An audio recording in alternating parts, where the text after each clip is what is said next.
Big Sills loves the NCAA tournament, especially the first week and the first weekend. And if you're Paisan out there, you know what I got for Saturday? I got a Rick Pitino, John Calipari matchup. How you doing? Down goes Kansas. You got a Calipari Pitino. All hail Paisans. It is a Paisan Saturday in the NCAA tournament. God, I love that. Welcome aboard. Happy Friday to you. Please hit the like button. Super chats go to the top. How you doing? Don't worry, LJ. You're not fucking banned yet from the show or from the country because the tariffs by Big Sills haven't been implemented yet. We have not put any implications on weirdos like LJ from Canada. How you doing, LJ? Welcome aboard, you asshole. I do love you too. Absolutely. Go Canada. Hey, welcome aboard, Junior. Emilio Acho Ucho. Oh, we're going to get into that. 36 days until the National Football League's draft.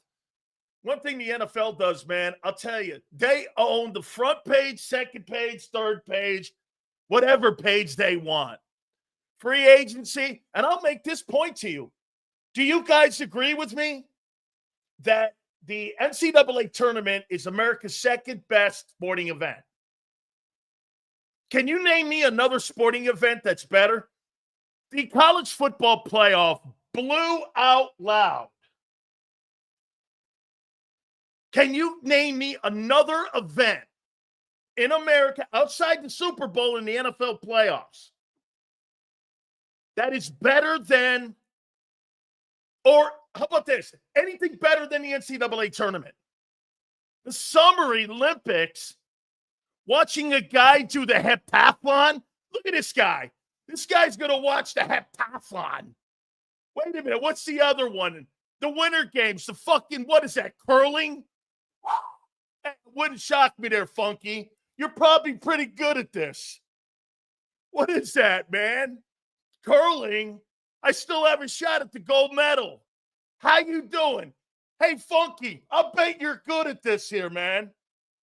Curling. Give me a break. What else you want to watch? Equestrian? Holy shit. Doing the crip walk, as Snoop Dogg says. This guy's talking to me about the Summer Olympics. Come on now. Not kidding me, man. NCAA tournament.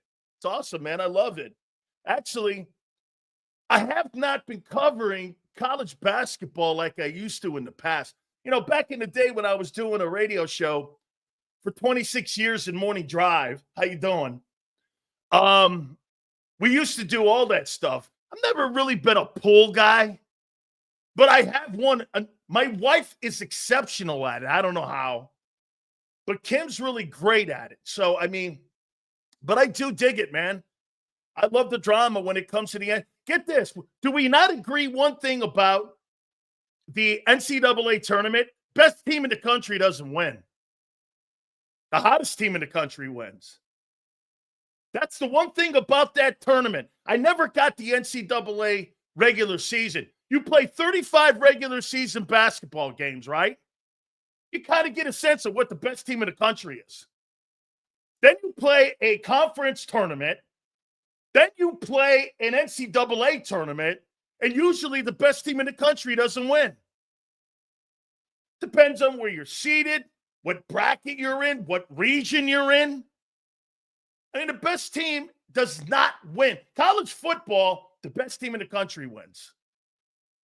You get a pretty good sense.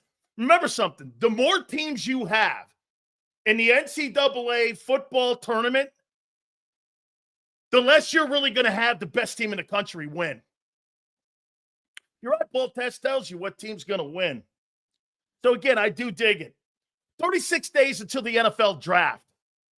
With the 32nd pick in the draft, every bar in Philly is going to be going, who do the Eagles take? What do they do? Do they move out? Do they move up? Well, let me give you a laundry list first. To the blowtorch that was taken to the Super Bowl team. A blowtorch. Pokemon World Championship, bro. Got to catch them all. Hey, my wife and my kid love Pokemon. How you doing? They took a flamethrower. Yes, M. Reyes. To the Super Bowl team. Even less. Bowen said, he goes, man, you work your ass off to get to where you want. You develop these guys. It was on Birds 365. And you fucking do that to the team? Made no sense. Avonte Maddox, as we were going on the air, is now a proud member of the Detroit Lions. How you doing? So let's run down the list of exits. Avonte Maddox, Milton Williams, Josh Sweat, Oren Burks, Gardner Johnson, Darius Slay, Isaiah Rodgers, Kenny Gainwell, Fred Johnson. Kenny says, it's like a roll call. Mekhi Becton. And the legendary small hands, Kenny Pickett. How many dudes is that? 1, 2, 3, 4, 5, 6, 7, 8, 9, 10, 11 dudes off of the 53-man roster that you go to war with each and every single Sunday. 11 dudes are no longer part, and instrumental dudes. All guys played and were part of that championship team. That is not the same Philadelphia Eagle championship football team. How you doing? Hey, one thing I got to give the Eagles credit for. They want to make it tougher on themselves this coming 2025 season. You got it, baby. The Eagles have just made it tougher on themselves. They whacked 11 guys off that roster. 11 guys that played, 11 guys who were either part of the war of attrition or were starters on your football team. Whatever you want to say about Kenny, get this. It's not that Kenny Gainwell is some exceptional player. It's the collection of dudes that you lost. Let's take a look at this here. You developed, you signed, you drafted. Milton Williams, you let him go. He's 25 years old. Josh Sweat, you did the same shit to. You drafted him, you developed him, and you let him walk out the building. Oren Burks, you found a diamond in the rough. All right, I'll find it again. Okay, because you've been so successful at get this. Last year was the first year the Philadelphia Eagles were exceptionally successful in finding free agent linebackers. That 22 also. You had the UDFA, TJ Edwards. He also did find Kaiser White. So 2 of the last 3 years, they've been kind of hitting on them backers, so I'll back up on that. 23 was a disaster. 22, you found Kaiser. He had 120 tackles. Not counting the playoffs. He was pretty good. Okay, he was. Hit the like button, guys. Appreciate you dudes. Now here, we say this. A blowtorch to the world champion Eagle team. I'll tell you what, that victory parade, if you were to put that team on the float now, Philadelphia wouldn't recognize 20% of that team. Who's that? Aziz Acho Uchi Acho Icha. Who the fuck are these guys? A.J. Dillon. Is that his name? Or C.J. Dillon? I like the kid from Green Bay, actually. I think that's a good sign. I got Agulagi.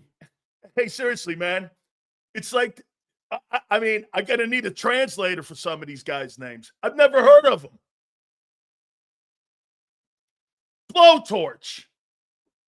It's going to lead me to a topic here, though.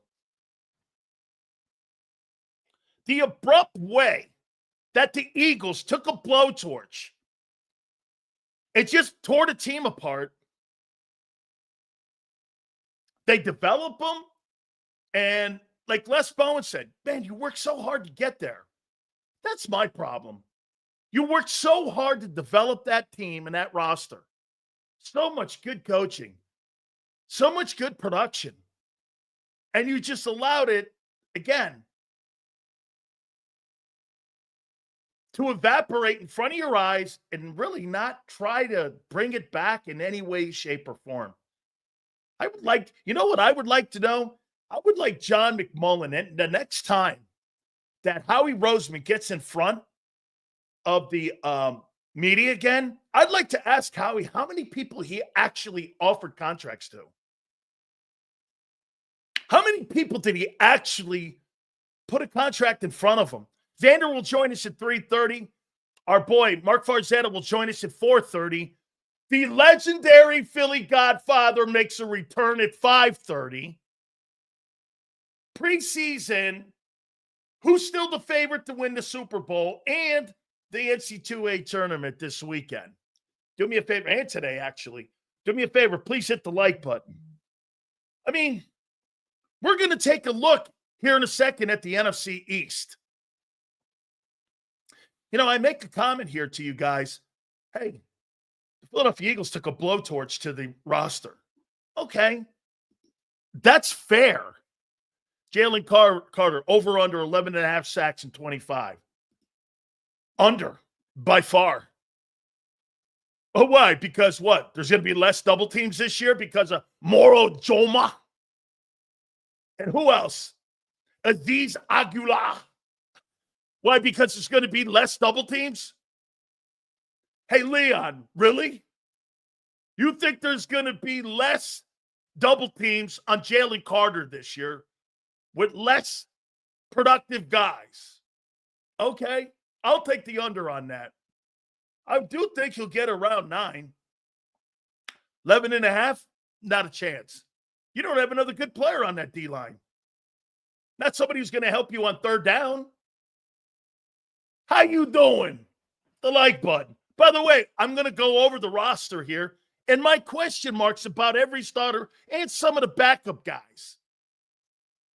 So again, here's my comment to you.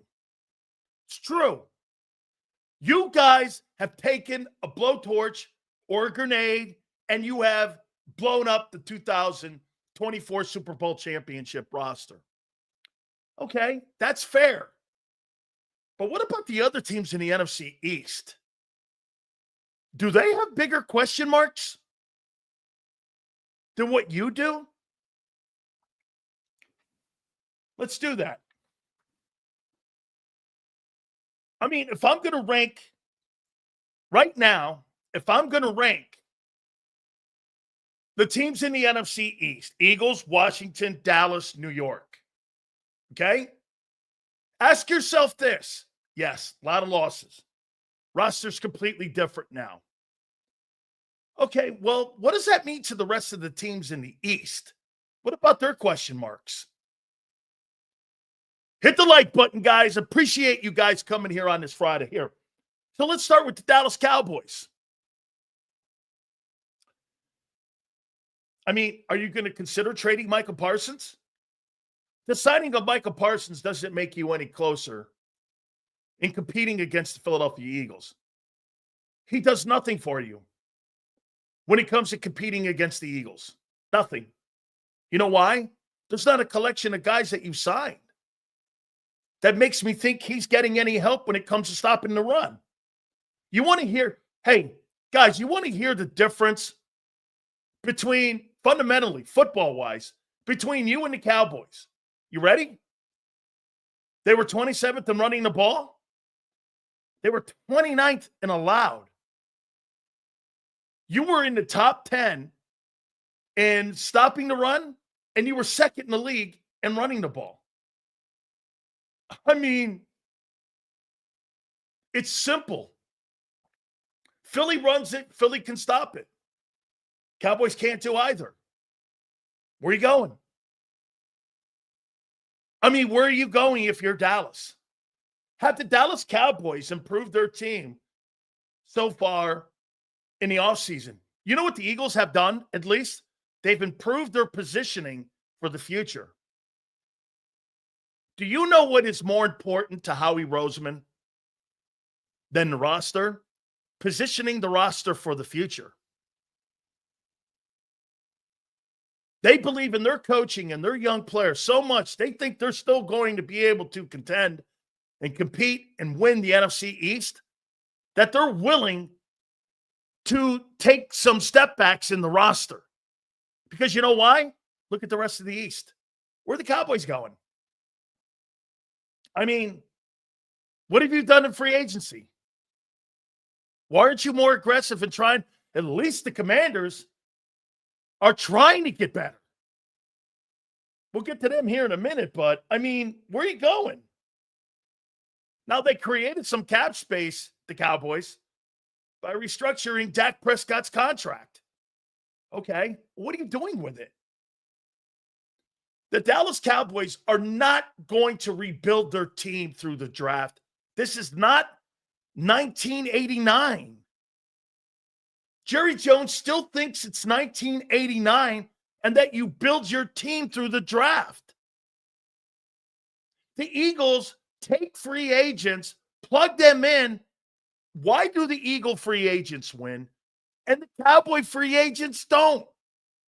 Because it's a lack of evaluation. They don't have good football people in the building. Look, you know I love the Jones family. We're very good friends with Steven. He's been on the program 5 times. They're just not good football people. They're good business people. They're just not good football people. Look at the Cowboys. 30 years of being inept. Because why? The way you run your team, the way you sign players, the way you evaluate players has been flawed. Jimmy Johnson had a value chart. Including Howie to this day, uses that chart. And get this, there's no value on their players. Micah Parsons is overrated. He's good. He ain't $40 million good. Wouldn't you take that $40 million and split it up with guys like Josh Sweat, Milton Williams, Gardner Johnson, and split that 40 up to get 3 players? That's what the Eagles do. You know, the Eagles don't have at any position outside of Jalen Carter. And you want to say Zach Bond, sure, okay. 1 year, I'm not sold on that either. But Carter's the top guy. You could make the argument, the guy in New York, the guy in Kansas City's better. Okay, sure. They've done it longer. All right. But Carter's in that conversation. Nobody else is. But they beat you with a good unit. Cowboys don't know how to put a unit together. They know how to put good players on a roster. It's cookie cutter. I say this to you. The Cowboys, did they get better so far? The guy Guyton they drafted last year, that old lineman, was a turnstile. He's terrible. You had a shot at getting some of the best free agent running backs, really in NFL history when it came to all those running backs that were available. They signed nobody. I don't know. I look at the Cowboys. The Cowboys are going backwards. Still. What are you going to do in the O-line? Zach Martin's gone now. Your O-line got worse. Here, get this with Dallas. Guyton sucks. Martin leaves. How did you get better? By drafting a guy? No way. Cowboys don't do what the Eagles do. They don't invest in the D-line. They don't build inside out. And they don't have a very good O-line. They just don't. Cowboys easily could finish in last place in the NFC East. Let's go over to the New York Giants. I'm looking at the NFC. You know what? Everyone's like, the Eagles have lost so much. Okay, what about the competition in the NFC East? We start there because you play those teams twice a year. Who's the quarterback? Shit, you get in the conversation right here on New York. Who's the quarterback in New York? The pizza guy? You're hoping for Joe Flacco or Russell Wilson or Aaron Rodgers? Where are you going there? Wow. The Daniel Jones screw up is lateral and collateral damage to right now, March 21st, 2025. You're still feeling it. You have no plan. At quarterback, there's no plan. What's your plan? Where are we going? I don't get it, man. New York is right now on March 21st. They have no plan for quarterback. So already, Dallas with their problems, New York with no quarterback. If you're Philly, you're like this. Do you realize that the New York Giants and the Dallas Cowboys, if they were going to make a significant move against Philly, it's now. They should have been, or somebody should have been, all in on Myles Garrett. They whacked 12 guys off their roster. They took a step back on defense. Nobody in the East has taken advantage of this as of right now. Nobody's made a big move. Where the fuck is Dallas? What is New York? New York has not even, for the last 2 years, addressed the quarterback situation. Let's move on more here. I mean, they've been kind of active in free agency. Javon Holland, and they also got the kid Paulson, Abino, the cornerback kid, so they're going to be a completely different look in secondary. So I get that. They kind of made some moves. They're getting better on defense. They addressed their front four in the last 2 years with Kayvon Thibodeau, and they went out and they got the kid from Carolina. So I get that. I mean, the Burns kid and Thibodeau and the guys you signed this year, they're going to be a little better on defense. And I would say this to you. Hey, man, Josh Allen got better without Brian Daboll.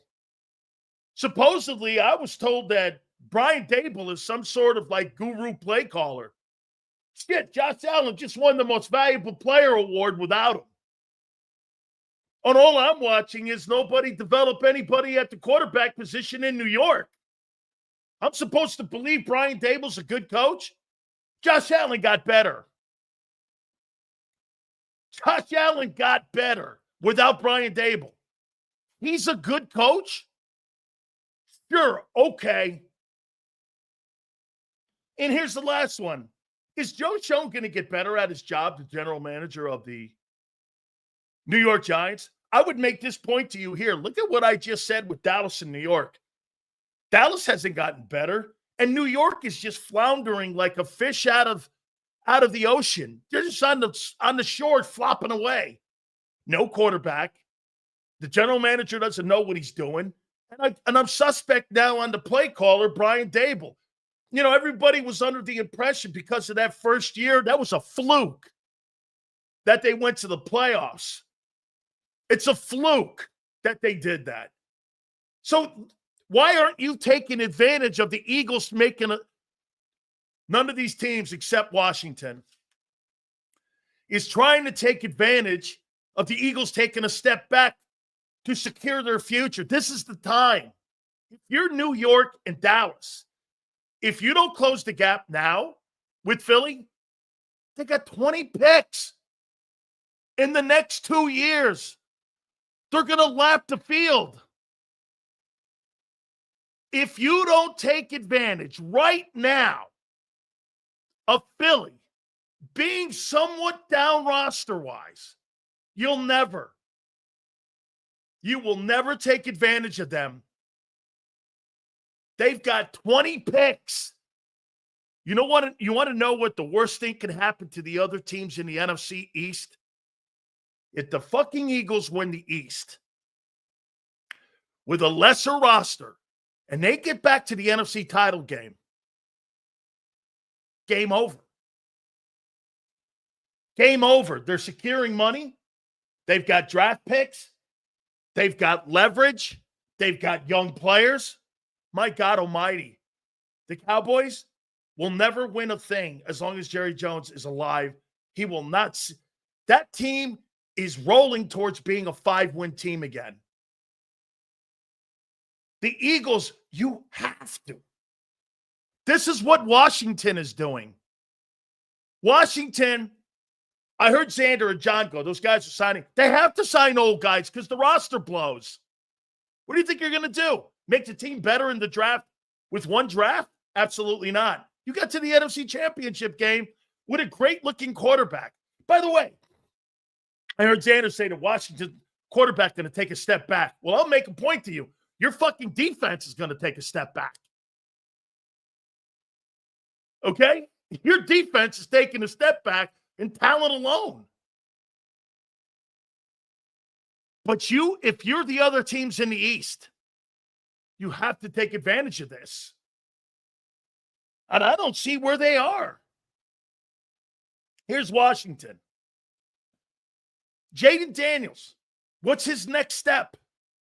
Dude's got to get better in the pocket. Can't just take off all the time and take hits. You won't last. Got to get better and continue to improve in the pocket. What does that mean? Continue to improve the O-line. They did. They went out and I like the Tunsil Debo sign. Now, again, there is risk because Debo's health.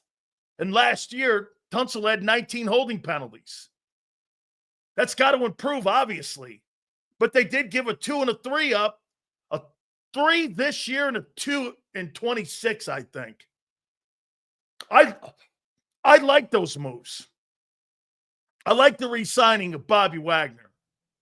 You don't like this? Well, look how old they are. They have to. They're going to systematically start replacing all the older guys in the building through the draft and maybe some younger free agents. That's how you do it. Didn't you hear Dave Wannstedt yesterday? Okay, I mean, let's move on here. I'm going to get to Bob here in a minute. I love Bob's stuff. They got the 29th pick. Continue to improve the offense like the Eagles have. Do you know that if I was Washington and Adam Peters, their general manager, who I really like, I would do everything the Eagles are doing. Build the O-line, draft young defensive players, sign some veteran guys, bring them in, and try to improve my roster by having competition, by bringing the other free agents in and hoping that my draft guys are better. Dude, do you know where Dallas and New York are failing? In their talent evaluators, not their coaching. Hey, dude, if you give me a stiff and you want me to improve a stiff, I can't help you. I cannot help you. Cowboys and the New York Giants don't have good player personnel people and pro personnel. Now, I'll take that back in New York a little bit because Brian Burns is a heck of a ball player. I like him.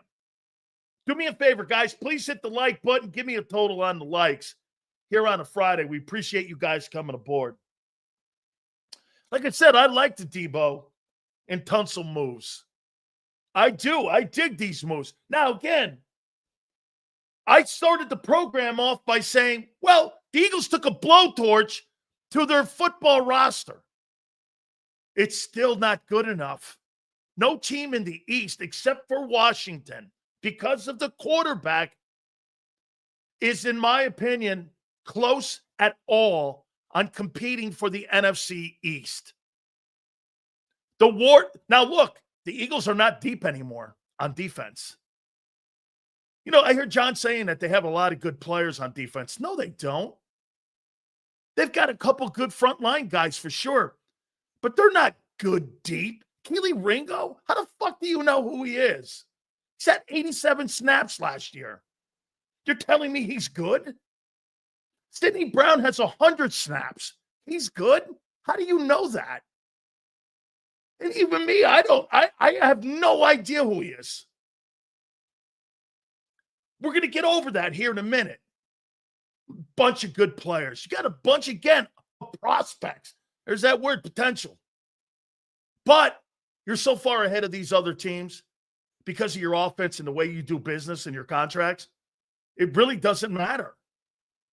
Washington is the only team that's within sniffing distance of the Eagles. And that's not good enough to win the NFC. Now, look, again, that score, James Jones, if you're in here, James, okay, that score is indicative of how far away Washington is from Philly and how they do business. It's totally indicative. That's about right. They're about 30 points better than you.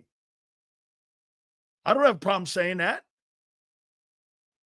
Think about the last two opponents, how they destroyed. They destroyed Kansas City, and they destroyed Washington. Washington is closer to Kansas City in talent than you think. Now, that was a different roster. That was a different roster. Dallas just lost wide receiver Cooks to the Saints. Rip Dak. Dak Prescott. You gave that guy $60 million, and I don't get it. You know, it's funny. Before we move on and we conclude this here with the NFC East. By the way, the Eagles can take these steps. Let me close this up here. The Eagles can close this season up with a good draft, positioning themselves, and get this, still win it. In a small rebuild, they're still better than everybody else. That's because they're better at everybody else doing business. Think about that. They're just better than everyone else doing business. If you did not take advantage of this time now, this year, if I was Dallas, I would be making moves for Devontae. Why didn't you go after fucking Devontae Adams? Bring him in for Dak. How about Cooper Kupp for Dak? What are you doing? You took no advantage whatsoever of the Eagles taking their roster apart to position themselves. By the way, it's not a rip on Philly. They're doing the right things. You're positioning the future of your team. You got 20 draft picks. You got a ton of comp picks coming next year. And you're positioning yourself money-wise. You are doing nothing wrong. And you're still the best team in the East. Where's Dallas, New York? Where are they in this? They're nowhere. They're stuck in cement or quicksand. Washington's the only team in the East doing anything. That should concern you. Couple injuries here or there because you're not as deep as you were a year ago. You're in trouble. But that could be addressed because the guy knows what he's doing, and I'm talking to GM in Philly. How in the world did Cowboys and Giants not take advantage of this moment? It's March 21st, and the freaking Giants have no idea what they're doing at quarterback. How could you build and get into – get this, if you're New York, ask yourself this. If you're the Eagles, you must be laughing at the Giants. How in the world can you position a draft on what you're going to do in the draft and you don't have the quarterback solidified? Unless you're taking Shedeur Sanders. Unless you're going to draft him. Or you're going to draft a kid from Ole Miss. Every single one of those quarterbacks outside of Cam and Shedeur, first-round picks, the rest of them, bro, I got them ranked. We'll do it later. It's not a good quarterback class. It's absolutely one of the worst quarterback classes. Next year's a quarterback class, with the prize being Arch Manning from Texas. If I was New York, I'd take Travis Hunter and wait for Arch and suck next year too. At least give me a shot at that kid. I think that kid's the first pick in the draft next year. Arch Manning will be the first pick in the NFL draft next year. And if you're Cleveland, you got to think about that. Cam Ward? Okay. Cam Ward's not Arch Manning. Guy can run, guy can throw, can do it all. Cam looks decent. He gets lost in the pocket, though. We'll see. Anyway, let me show you something here. The Eagles are doing everything right, and they're exiting players out of their building. They're getting rid of players and getting better. The Cowboys aren't adding anything of any context, nor is New York, and they're not getting better. They own the East. God forbid they win it again. If the Eagles win the East again, they'll dominate that thing for the next 6 years. They're already dominating. They got 20 picks and freeing money up and young players that they believe in on defense. Holy shit. Where's your window to catch them? What are you going to hope for Hurts to get hurt and Saquon to get hurt? That's your – get this. here's the plan that New York and Dallas have this offseason for the Eagles. Hey, I pray Hurts gets hurt or Saquon Barkley gets hurt or Carter gets hurt. That is not a plan. That's wishful thinking. I'm thinking about it. Look at all, the blowtorch to the Eagle comment when it came to the roster. Listening to Les Bowen this morning, I'm like, yeah, but what? Why are you think the Eagles are worried about anybody in the East right now? And the way they do business or the way they're talent evaluating or the way they're drafting? No. I don't see anybody in their room.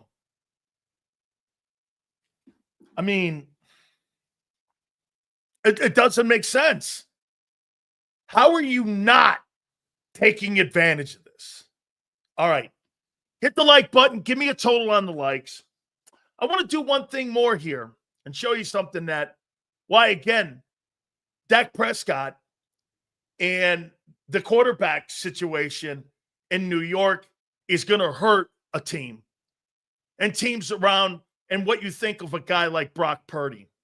So right now in San Francisco, they're debating on what to pay Brock Purdy. I'm going to pay Brock Purdy $61 million. I'm going to pay him $61 million. Here's why. Let me ask you this. Dak Prescott had the number 1 and number 2 ranked offense, had the number 1 ranked offense twice in Kellen Moore's time in Dallas, right? What'd he do with it? Nothing. What did Brock Purdy do with the talent that he had around him? Well, let's take a look at that. You name me one thing Dak Prescott has done that supersedes anything Brock Purdy hasn't accomplished in San Francisco. Dak Prescott's not a better quarterback than Brock Purdy. Here's Brock Purdy. He's taken 2 teams to 2 NFC championship games. He's been in 1 Super Bowl. He's been a Pro Bowler. He's 23-13. He's 4-2 in the postseason. You know, there's only one other guy in the NFC that has a better postseason record than Brock Purdy. That's Jalen Hurts. He's 4-2. In his 3 years, averaging 17 games, he's averaging 4,000 passing yards and 28 touchdowns, 68% completion percentage, and a 105 quarterback rating. You tell me why you're not going to give that guy $62 million. He's more accomplished than Josh Allen. What are you talking about? What are we talking here? If that conversation works for Jalen Hurts, that he wins, and then he knows what to do with the talent on his roster, that has to go for him too. The only thing that Jalen Hurts, there's 2 things that Jalen Hurts has now over Brock Purdy: a Super Bowl MVP and a Super Bowl trophy. Okay? Because that guy's been to 2 conference title games too. I'm just saying. That kid is probably the 3rd most accomplished. With Hurts 1, Stafford 2, and he's 3rd in the NFC. Brock Purdy has done more with the talent around his team than anything Dak Prescott's ever fucking done. Why wouldn't you pay him? If you're going to use a Jalen Hurts conversation, that Hurts wins, and Hurts doesn't put up near the stats that guy does. He's better at utilizing the talent around him. I mean, how are you not paying him? And they're debating that? Where are you go? Hey, could he do that anywhere else? Probably not. But that's said for a lot of quarterbacks in the league. There's very few unicorn quarterbacks that you can plug in anywhere and they're going to go in there and just going to turn a franchise around. Okay? He's got wins too. He wins more than Dak. Really, the conversation is not about Jalen Hurts and Brock Purdy. The conversation is about Brock Purdy and Dak Prescott. Why does Dak Prescott get more money than Purdy? He's not more accomplished. By the way, I'm not fucking debating that. How about this? RC goes like this. Is Purdy better than Hurts? He's a better passer. Numbers dictate it. He's a better passer. It's all right. Passing doesn't just win Super Bowls, obviously. Is Brock Purdy a top 5 quarterback in the league? No. Is that? No. Again, this is more about, hey guys, this is not a conversation about Brock Purdy and Jalen Hurts. Stay with me here. This is about the second highest paid guy in the league. And really the first highest paid guy in Allen. How are you not paying him? Got to pay him. Well, I'll give him 45. Well, fuck that. He does the same shit that Jalen does. Moves the team when they got all the pieces on the team. They're good when he's got all the pieces. He's a good passer. He's more accomplished than Dak. Get this. Again, he's not top 10? Okay. Well, he's got top 10 results. RC3, name me another quarterback not named fucking Jalen Hurts or Matthew Stafford in the NFC that's done more than Purdy. Who, golf? Not in your life. Name me another one. In the last 3 years since he's been starting, name me another one.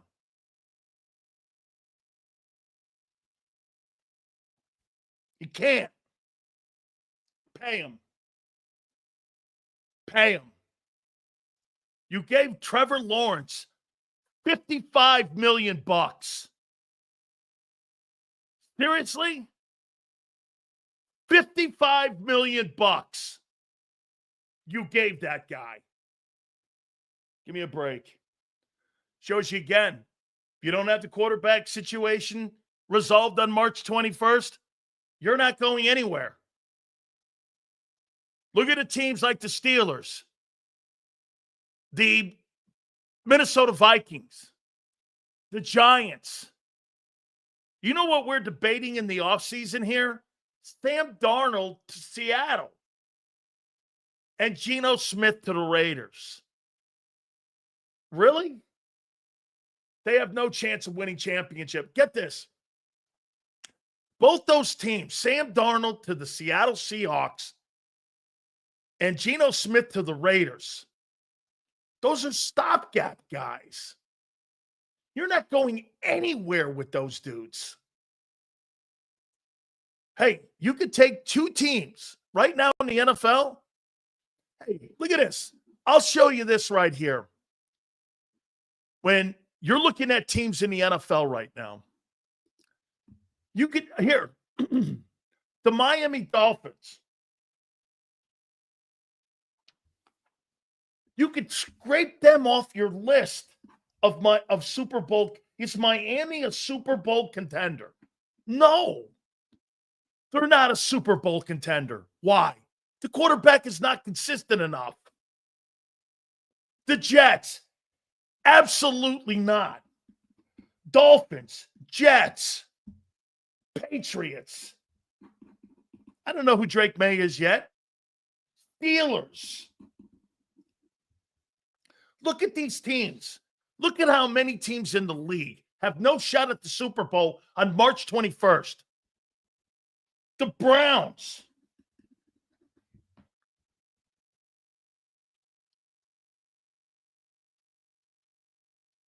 The Colts. The Jags. The Titans. These are teams that have no shot at the Super Bowl. The Broncos. I bet you it turns out half the league. The Cowboys. The Giants. The Vikings. The Falcons. The Panthers. The Saints. The Seahawks. The Cardinals. Look at how many teams have no shot on March 21st because they don't have the quarterback situation resolved.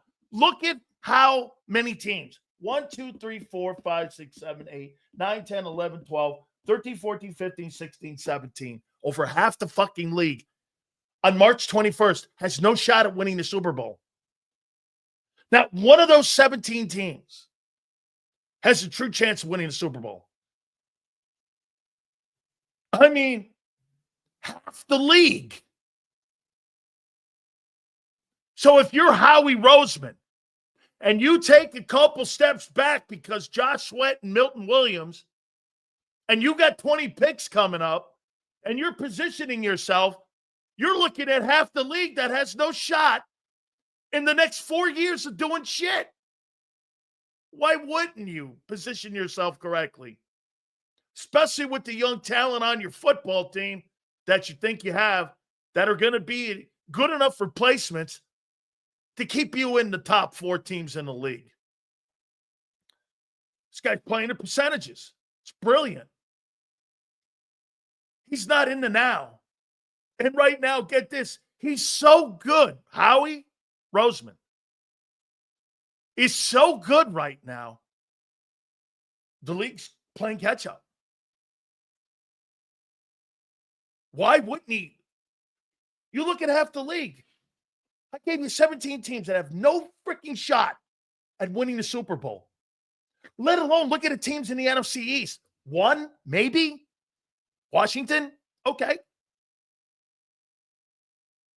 The Eagles are a 12-win team no matter what this year. Barring injury. They're a 12-win team. Because the rest of the league stinks. And this guy's running laps around him. I was listening to Les, you did all, and he's right. He's right. They ended up blowing up that roster, and they did absolutely true. But Howie looks at the rest of the league going, so we take 3 steps back. Shit, man, the rest of the NFC is still 10, 15 steps backwards. So I back up 3 steps. The rest of the league's still 15 steps behind me. It's brilliant. If you don't catch this Eagle team now, and you are a guy like you're a guy like Adam Peters, or you're John Lynch for the 49ers, you don't catch them now, game, set, and match. Game, set, and match. Get this. Not all those teams stink. Really? You think the Miami Dolphins have a shot at winning the Super Bowl this year? No. You think the Jets do, Slagger? No. You think the Patriots do? No. You think the Steelers do with no quarterback? No. You think the Broncos do? Absolutely not. They're not good enough on offense. The Colts don't have a quarterback. The Jags are a shit show. Always will be. The Titans don't have a quarterback. The Browns? Who else? The Giants, the Cowboys, and the Vikings don't have quarterbacks, or the Cowboys do. Falcons, Saints. Come on, man. Those teams don't have one shot to win the Super Bowl. Liam Cohn is the coach of the Jags. Those teams don't stink. I'm talking about being a Super Bowl champion, not about being decent. Hey, act like you're the champs. Don't act like you're just out there to win regular season ball games, Slagger. Not what I'm talking about here. Slagger's talking about those teams all don't stink. Who the fuck gives a shit if they're decent? Who gives a shit if they're decent? It's about being a world champion. It's a dumb take by this guy, and I like him. Seals, the Eagles' main competition is the NFC East complacency. Yeah, you know who the biggest opponent is? You're right, Bob. You know who the biggest component is, an opponent for the Eagles is over the next 4 years? The Eagles. If they stick to their plan, they could lap the field. They're on the brink of lapping the field right now. Huge. Dallas and the G-Men are stuck in the blocks. Commies are trying to find their stride. Only team that's trying to dig their way out. If you don't catch this Eagle team now, it is massive problems. You know, Xander and I were going over. By the way, my boy's wrong about those comp picks. You get a sense of where they are. Now, they haven't been delegated yet, but Milton's going to get you a third. Sweat a fourth. So I went back and I asked some questions on, you're going to have 20 picks from April of this year to April of next year in the NFL draft, barring any kind of trades coming up in 36 days. Dude, you're positioning money and the drafts at the same time. And you're positioning your roster. Howie Roseman's had an A-plus offseason. And if you want to look at it in the micro and say he's lost a lot of players, they took a step back, Howie looked at it, calculated it, and said, we may take a step back, but it's not taking a step back far enough for us not to kill the rest of the teams in the NFC. And it's beautiful thinking. That's a smart way to do business. We'll take a step back to take 15 forward, and yet our steps backwards, they are not detrimental to the success of the team this year. They're still a 12-win team. It's remarkable. Yes, you can look at it like Les Bowen did. Man, they worked so hard to get that. Me too. Me too. But if you look at it in its totality and you look at it in the macro and how he's seeing this, you don't catch him now. You don't beat the Eagles this year. They could go on a run where that football team could win a couple Super Bowls in the next 5 years. You could maybe win 3. If you draft right and everything falls in place like it has. Everything is falling in place. Milton Williams, Josh Sweat, Gardner Johnson are preparing you for your next Super Bowl run.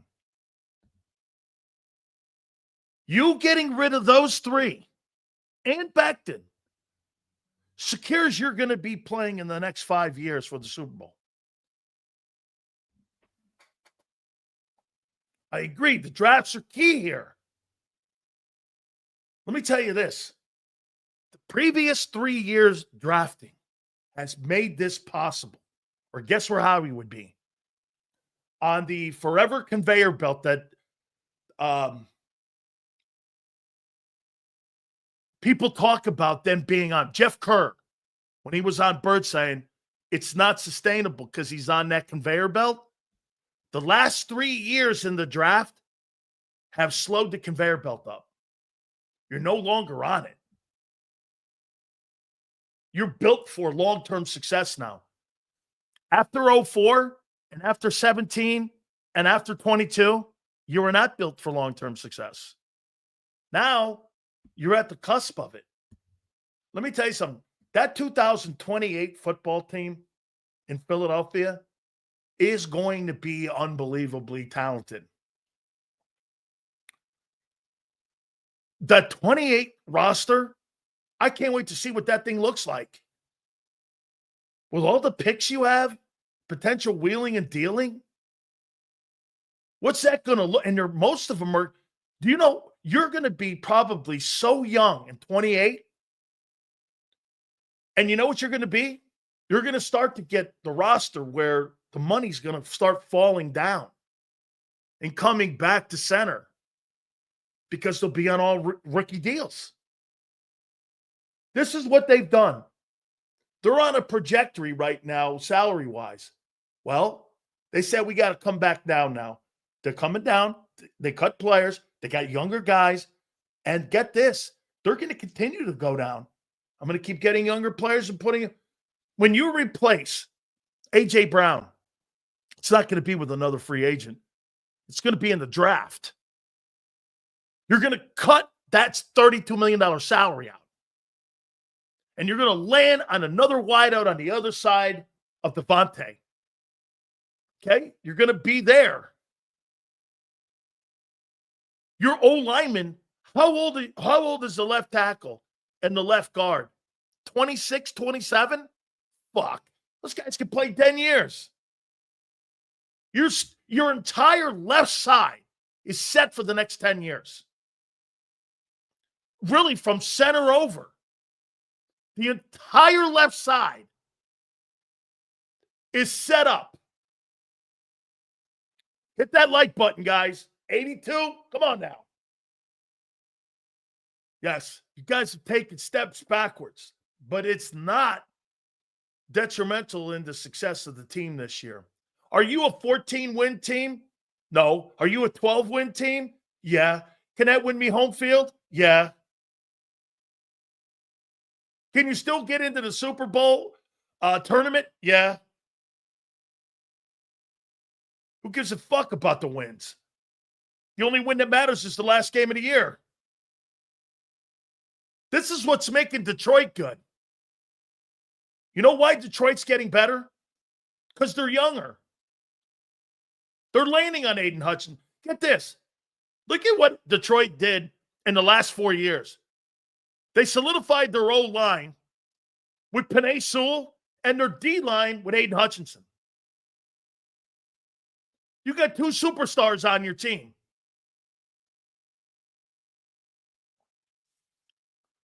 This is a masterclass in how you maintain success.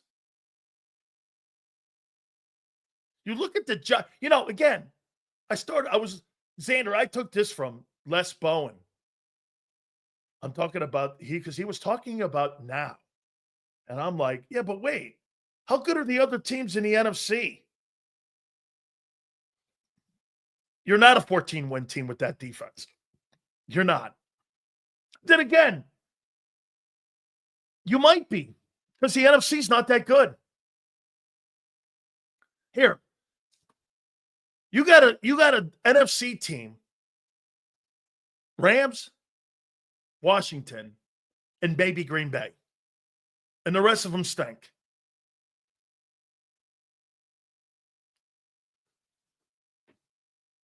I mean, and you could, and you get this, and you still get to hey, it's not about wins in the NFL. It's about getting to the NFC title game. I don't care what the wins look like. Stop talking wins. Talk about games. Games matter, not wins. What are you, college football?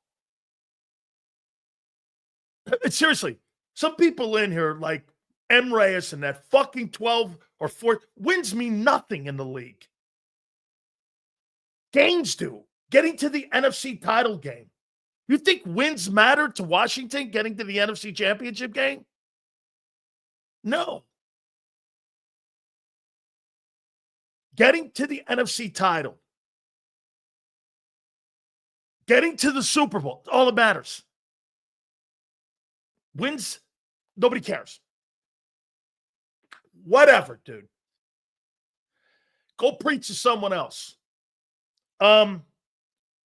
Yeah. They haven't taken enough of a step back where the rest of the league is catching them. They just haven't. I mean, 20 draft picks coming up. 20 draft picks. Freeing up of money. Outstanding players that you have on the horizon. Talent evaluating. There's no team better right now in the NFC. Rams do a good job. They're right there, but they're not.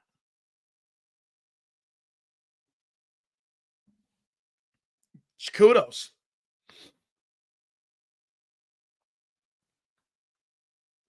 It's tremendous. I mean, who scares Philly in the NFC? Nobody. Who could give you problems? The Rams. The most competitive game last year was the Los Angeles Ram playoff game. I told you they would get better. From the game you played them in the regular season to that playoff game, Rams got better. And they're going to continue to get better because they draft well, they evaluate, they sign great coaches. That Sean McVay knows what he's doing. You know, he's still one of the youngest coaches in the league. He might be the second. I don't think he's 40. You want to hear something? Aaron Rodgers is older than Sean McVay.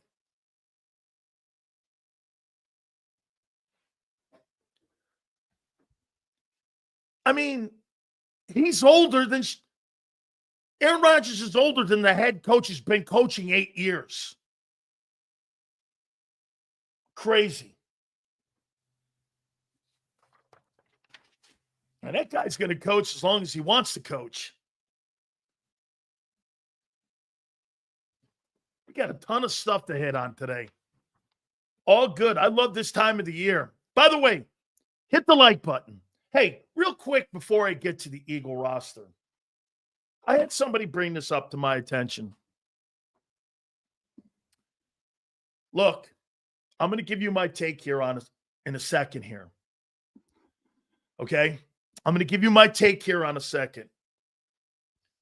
Somebody asked me this. Sills, I know you do a lot of work with the Pro Football Hall of Fame, and I do. You guys know that. Jason Cole tells you that all the time.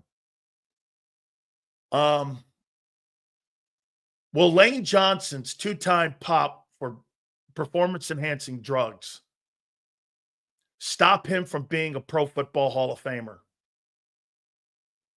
Funny, I didn't realize that he had been popped twice, and that's kind of a taboo topic in Philly. I didn't realize you guys are afraid to talk about that he's been popped twice for steroids and performance enhancing. Twice he was popped. I didn't know that. Well, that hurt his chances. It's funny. It hurt Bonds' chance. It's hurt Clemens' chance. It's hurt A-Rod's chance. It's hurt all those guys' shots. Lyle Alzado's got 100 sacks. Hurt his chance on making it. You did, Anthony. Anthony, you should have expanded on it more. I didn't know that he was popped twice earlier in his career for steroids. Do I personally, would I hold that against him? No. I would not. So let me get this right. Lane Johnson was probably taking those steroids and those PEDs to get himself back on the field quicker for his teammates. Remember something. When you take steroids in the NFL, you're not doing it to become a weightlifter or a guy that looks good in the gym. You're doing it because you want to get back on the field for your teammates. It's different. The game is physical as it is.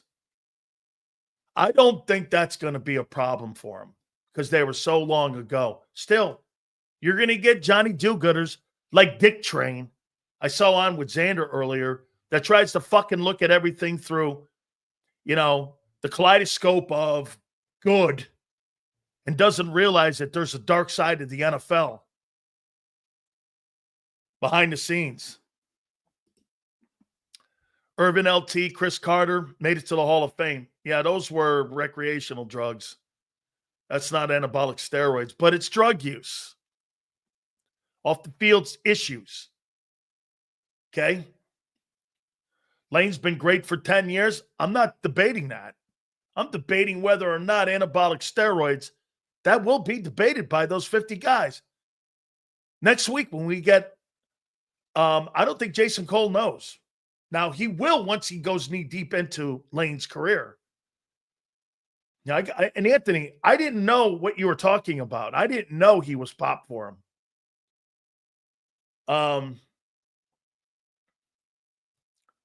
I wouldn't hold it against him. I wouldn't. But the way, get this, they hold Aaron Rodgers' politics against him. Well, here, let me ask you one thing, guys. Do you think that they'll hold Bill Belichick to a high standard for Deflategate and Bountygate? Oh, Bountygate was New Orleans. Spygate and Deflategate? Do you think they'll hold that against Belichick when he's in a conversation to go into the Pro Football Hall of Fame? You think that'll be a debate? Those suspensions? Docking of draft picks?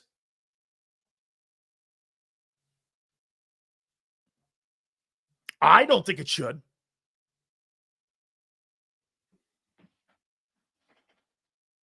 Okay? I don't.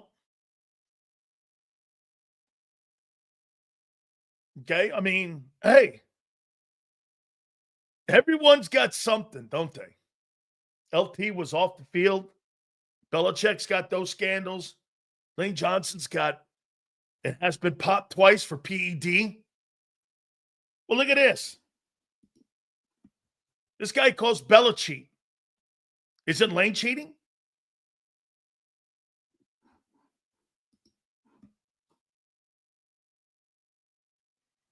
Or is that just because he's not an Eagle?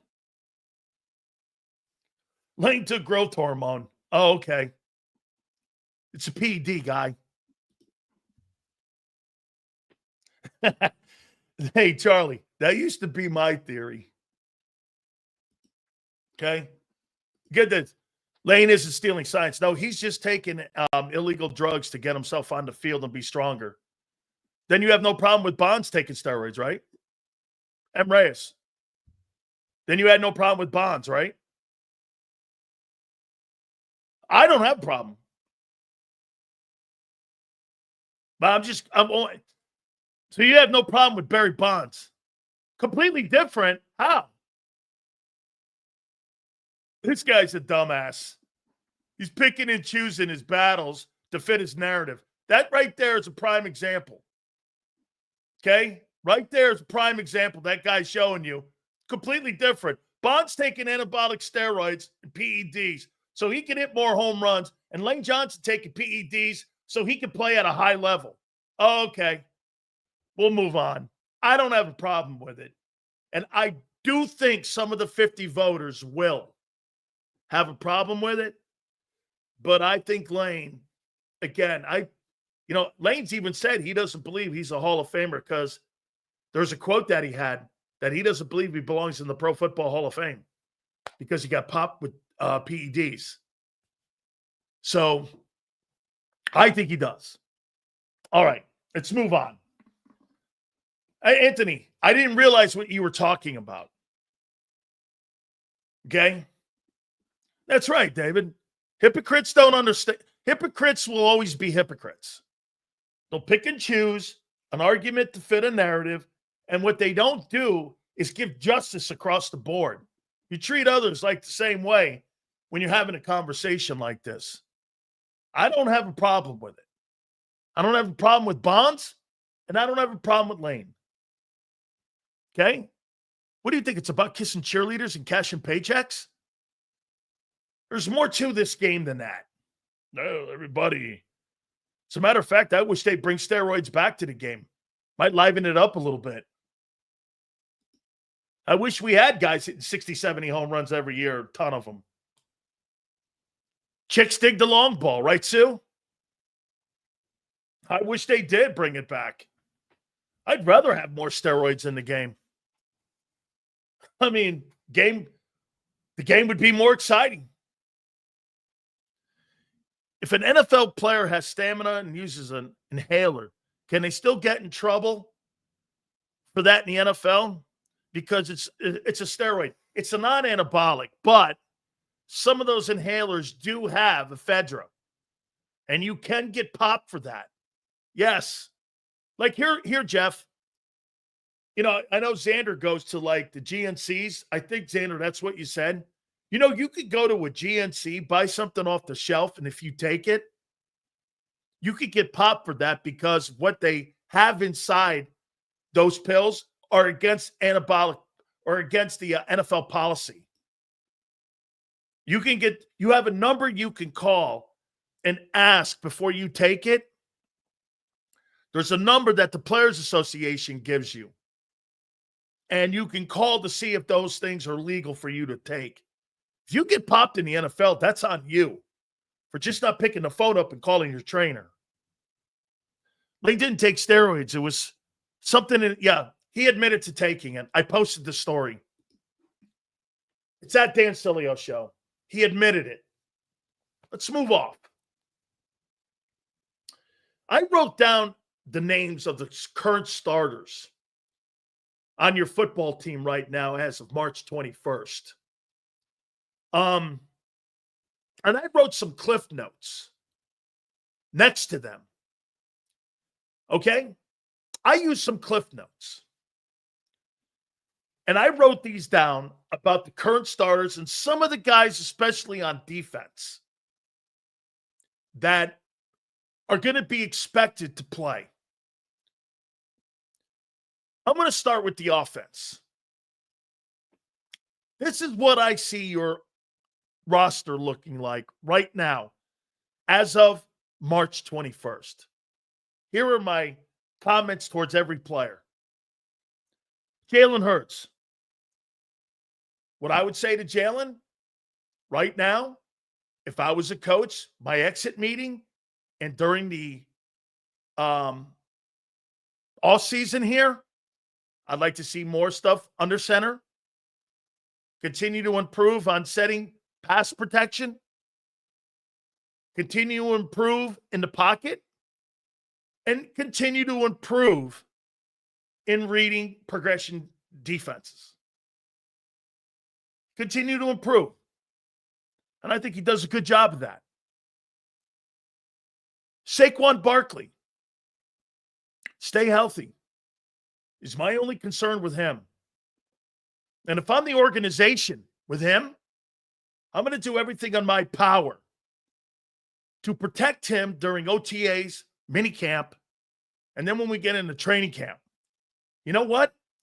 Would I institute another type of system where I would throw a fullback in there maybe this coming season? Especially in short yardage? Maybe. My objective is to have him have less hits. Not less touches, but less big impact hits this season. The longer he plays at a high level, the more questions will be raised. Plus the fact that he was right tackle, not a left. Voters pick everything apart. Absolutely. Anthony, that's a great take on Lane. You're right. Here's a guy playing into his 40s. The question about anabolic steroids will clearly be brought up. Guys playing longer. Hey, I've always questioned Brady. Nobody in the history of the NFL has ever played with that type of success. No athlete has ever played that long, that high level, without having something that they've taken. I mean, Brady was never popped, so he gets the benefit. He totally gets the benefit of the doubt. But every high-level athlete who's ever played in NFL, Major League Baseball, or what have you, at a long period of time.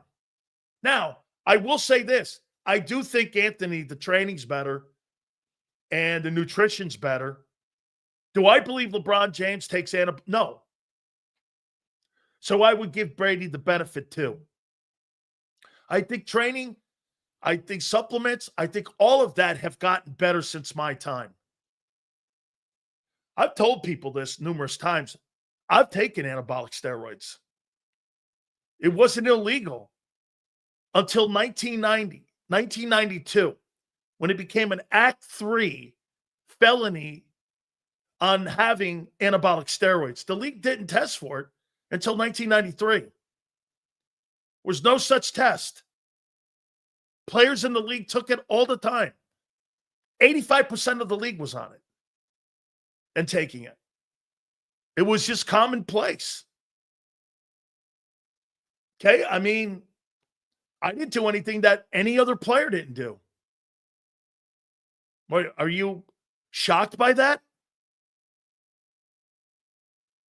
Are you shocked that 85% of the league was on some type of PED all the way up until 93? Why do you think all those players like Randy White and all those guys retired back in the day? Not to out anybody here, but don't fucking sit here and have a higher or a holier than thou attitude about playing in the league and not knowing you're on Vicodin, Percocets, cortisone shots, steroids, or what?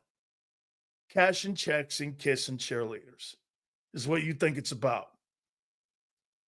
Typical.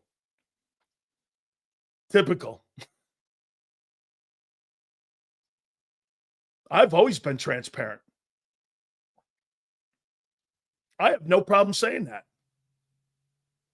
I would do it again.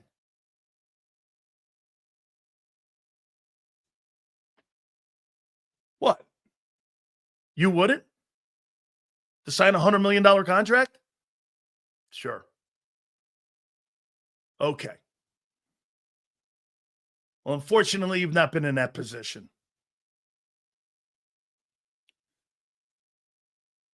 The hundreds of players that played in the league.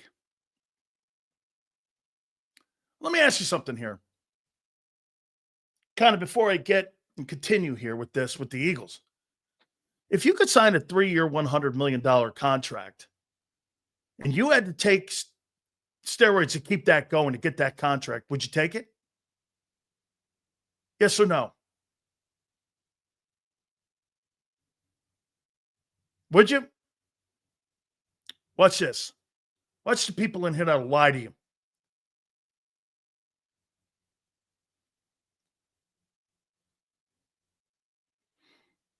Let's see.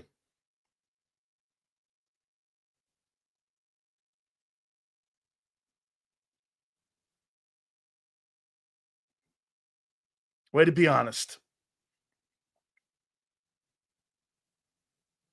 Way to be honest. Very good. Good. I've posed that question numerous times to people. If you could win an Olympic gold medal, but you took anabolic steroids, would you do it? Knowing that you sign mega contracts like Michael Phelps? Would you do it? Of course.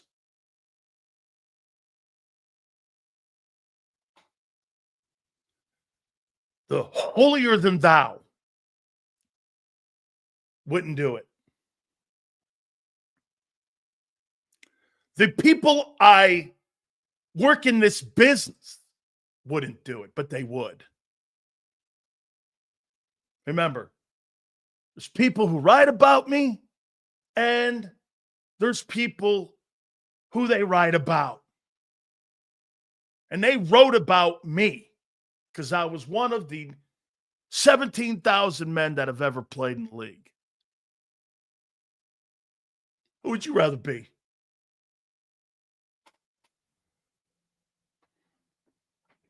I'm glad to see that.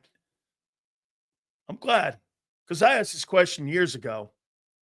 It's been a long time since I asked it. All that money, all that opportunity. You'll do anything when you get to that moment.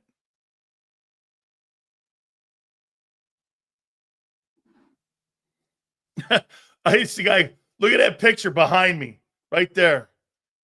Look at Big Cells. 285, 11% body fat, 4, 8, 1, 550-pound bencher. Look at that mother. That thing right there is a cyborg. Look at that guy there, man. That thing is a la machine. How you doing there, man? Look at that thing. That thing's a cyborg. You did what you had to do. Who am I to judge? Anthony. Dude.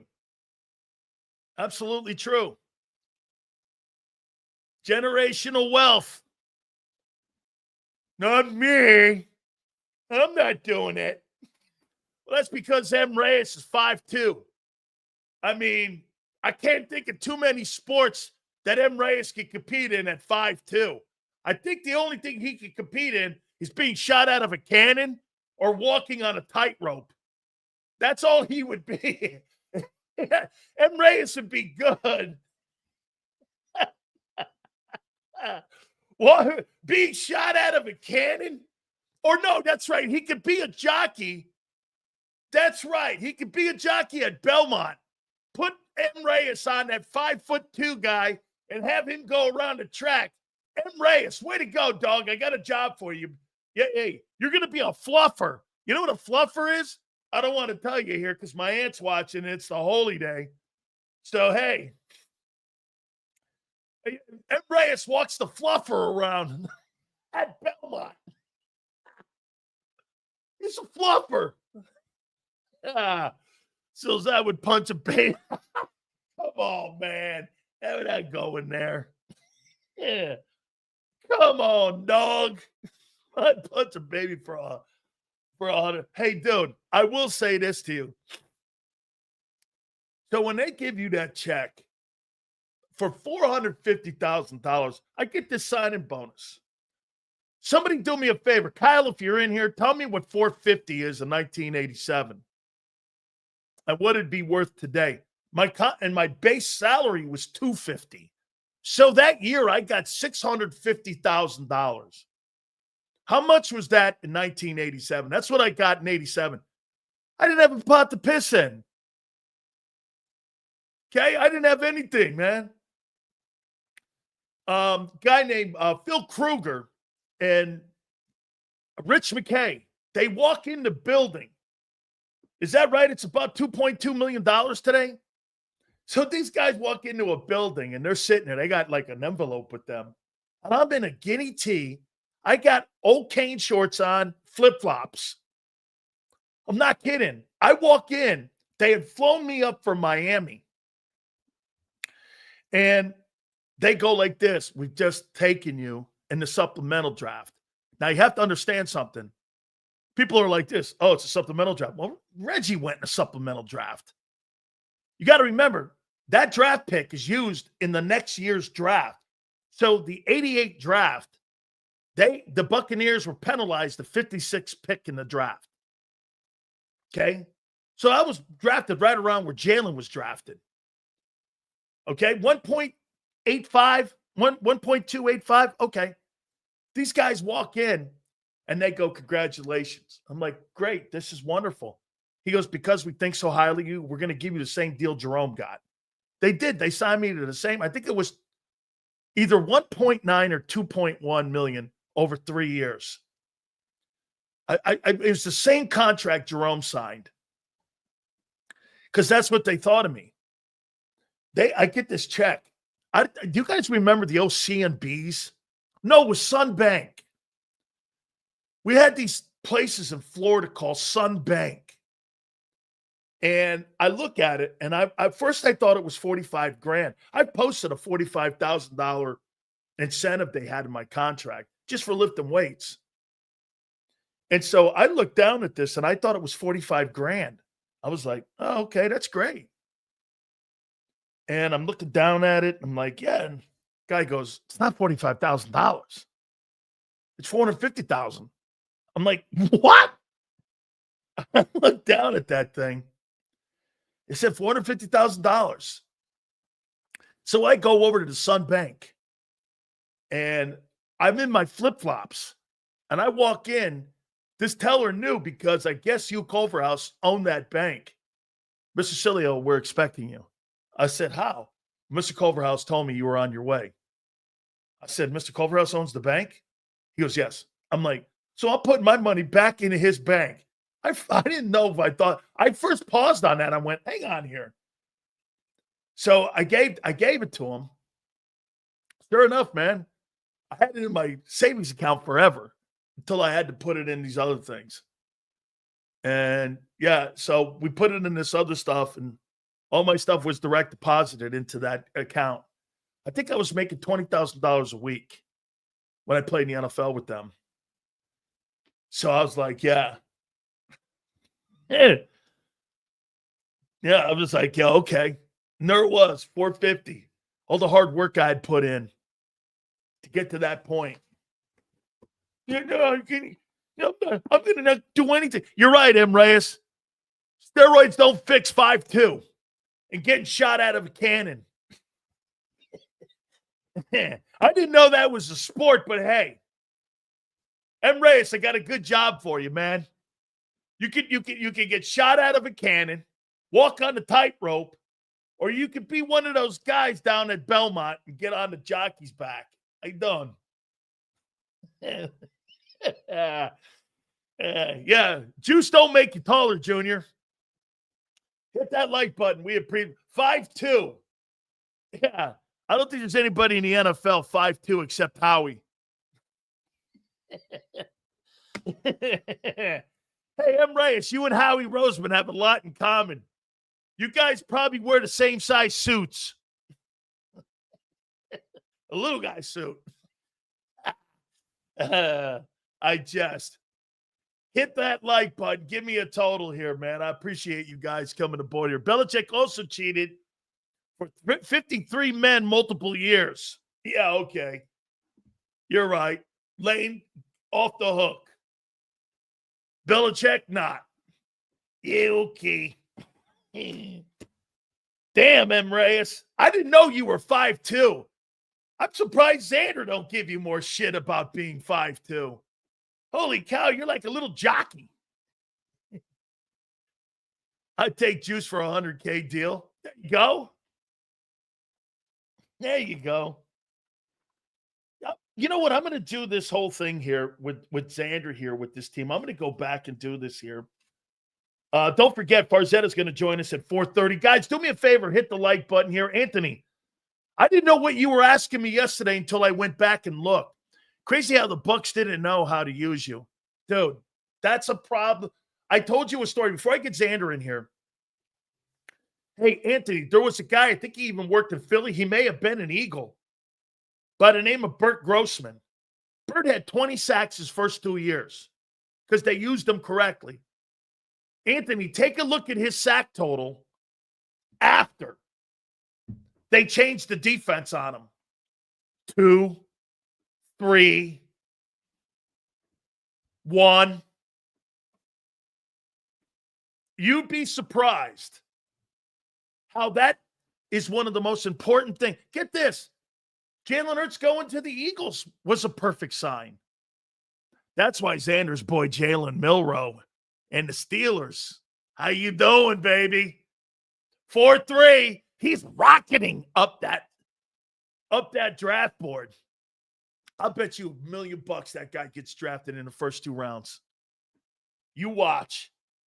That guy gets drafted, and then he's going to stroke a check to Jalen going, thank you. Hey, thank you very much. All right. I hope you guys listen to what I said about the step backs. And no matter what, I was listening to Xander and John talking to Les Bowman, and he was looking at the now. I'm looking at what they're doing. Do you think there's really anybody in the NFC that, especially in the East, that Howie's concerned about? If you don't catch that Eagle team now, it's over. Without further ado, guy's been kicking ass. And I love this guy, man. Guys, check out Birds 365. You never know when Big Z's going to be on the air, barking out another legendary move like A.J. Dillon or something like Joshua Ichu Acho Ucha. Anybody like that, Big Z's going to give you the skinny on what's going on. And without further ado, here he is, my boy, Big Z, Xander Krauss. What's up, Big Sills? How's my audio today? I got the AirPods working instead of my mic. You look good, dude. It's all good. Let me guess. Cool. Where are you on the French Riviera right now? Yeah, Vacation French Riviera. Actually, I just met with Jeffrey Lurie. He's working on finally giving Big Sills some access. He's instructed Bob Lang to stop the coup on Big Sills. Here, I'll go and talk to Jeff. We'll eat some caviar and shrimp, and we'll go about our business. Hey, man, I listened to you this morning, and I was listening to Les. You get where I'm coming from now? Look at the teams in the NFC East right now. The Cowboys are going nowhere. The New York Giants don't have a quarterback. It's March 21st. Washington's making as much noise as they possibly can. There's still a 25 or 30-point difference in team between those two teams, in my opinion. I mean, so if the Eagles get this, Xander, I think, and I agree with Les on this, they took a step back this year on the roster, especially on the defensive side of the ball. Nobody can say that there's more questions and there's less talent today, right now, with the unknown. However, I don't think the rest of the league, especially the rest of the NFC, think about this. They're not close to them, even with these step backs. And Xander, with 20 picks coming up in the next 2 years, if you don't catch that team now, game over. Well, they got to hit on these picks. I mean, you got to hit on the picks. But look, I agree with you. I mean, I don't think the other teams have done a lot. And to be honest with you, I don't like what Washington did that much. I mean, they signed Javon Kinlaw for $15 million a year. I don't love him. I like the Tunsil move. He's a little older. I mean, he was people are talking about him like they just got Lane Johnson II over there. I'm like, all right, Laramie Tunsil's a good player. He's not that good. So, I mean, I like what they did, but they're not as good as the Birds. The one thing is, the one thing you could say, I think, objectively about the Eagles this offseason is you could say they won the Super Bowl with the defense, and the defense was the thing that they decided to redo. Is that going to pay off for you? Was that the right move? Was it the right time to do that? Maybe they didn't feel like they had as many foundational pieces on that side of the ball in terms of C.J. Gardner-Johnson, Slay, some of those guys. But that's the truth. I mean, I watched them mic'd up the other night from the Super Bowl the Eagles put out. I didn't even realize they put one out, by the way.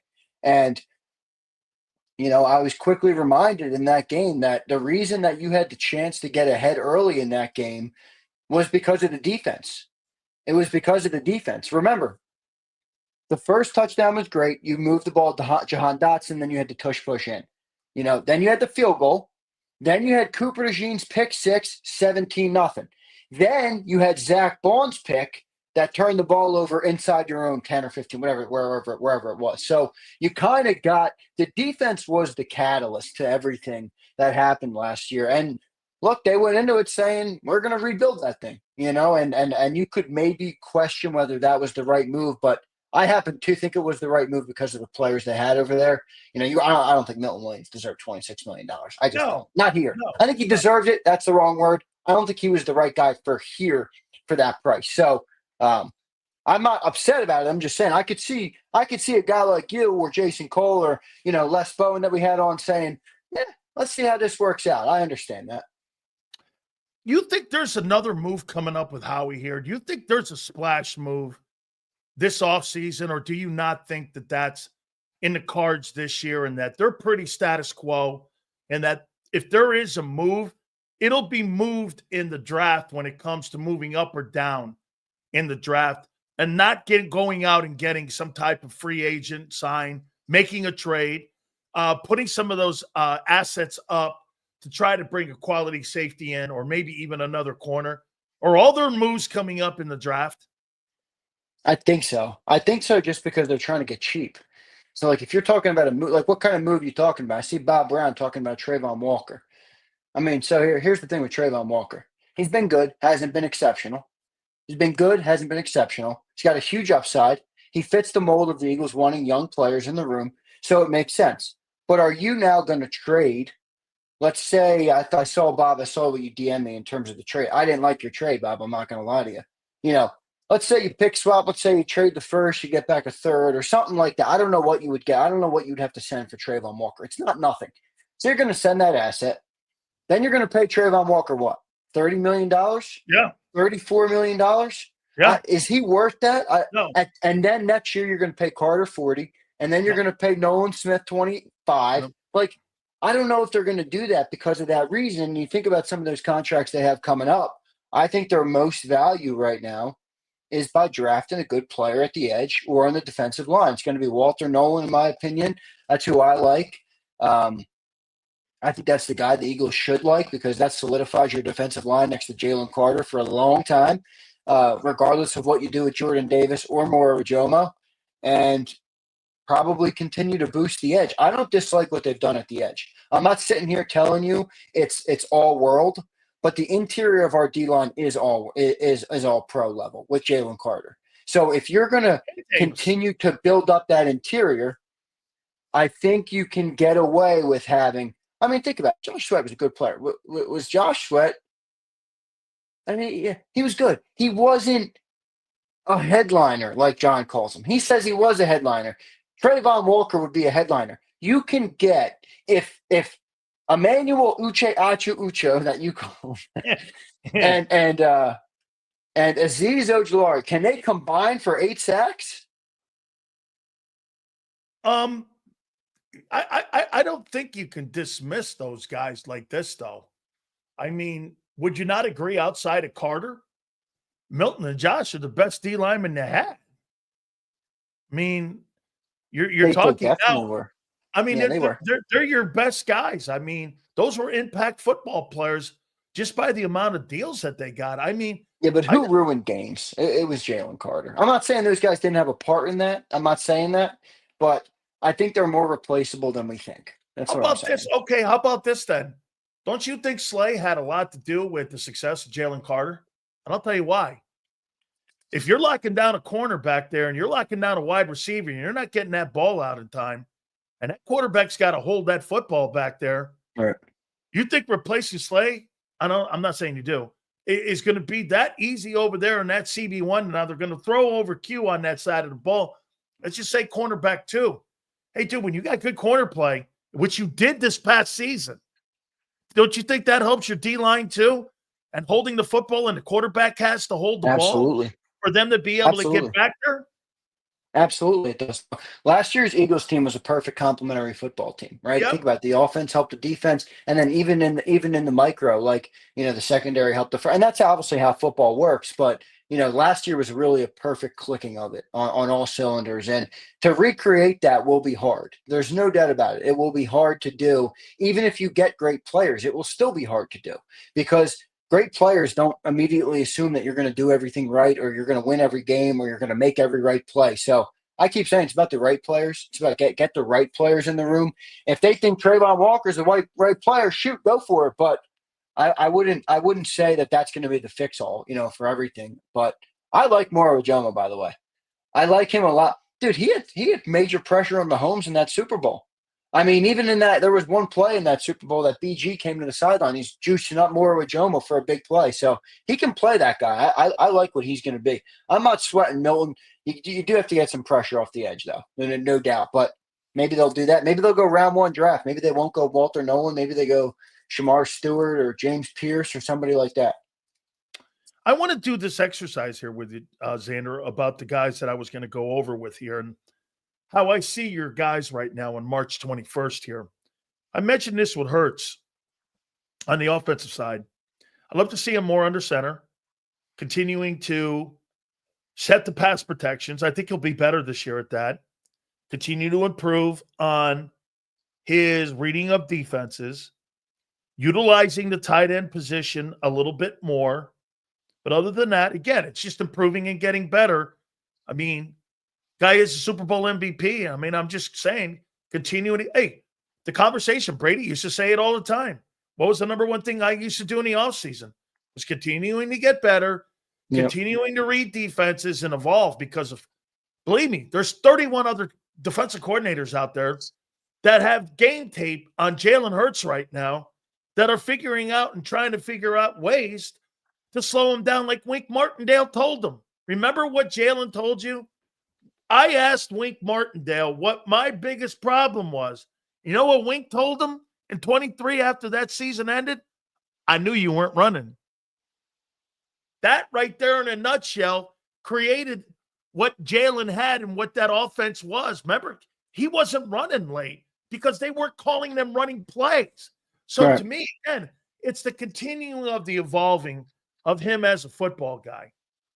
I agree. You agree? I agree for sure. Yeah, 100%. I think that's got to continue to evolve. I mean, those are, if you think about it, that's the next step on any of these young dual threat quarterbacks is they're so athletically gifted on the field that they're able to make up for all the loss, all the anytime a play breaks down or something like that. If you think about guys like Stafford or Brady or even Jared Goff, like, dude, when they can't move, like they can't run away from 4'5", 4'6", 4'7" guys, 280-pound guys running 4.7s and 4.8s.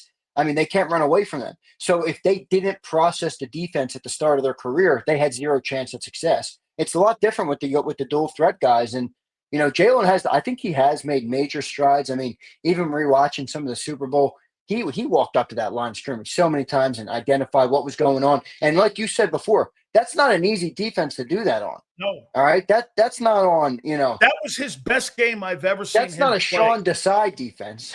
Right? No. That was that's a easily Steve one of the Spagnuolo, best. so. That was easily one of his best performances against one of the top, if not the top coordinator in the game, and how he absolutely just took that defense apart. I thought he was exceptional in that football game. This is what I got for AJ here. Continued success. I'd love to see him again more in the slot a little bit. Maybe drop him over there at the wide receiver slot a little bit. See what he could do against some of those safeties to get him moving. I'd like for them to move him around more than to just be stationed out there on that left wide receiver spot on that Y. I'd like to have them move him around and be a little more versatile. Because if he's your go-to guy, Xander, when you want to move him around, get mismatches instead of just having him out there as, again, he's a decoy or they're going to him. Well, put him in that slot a little bit. See what he does against safeties.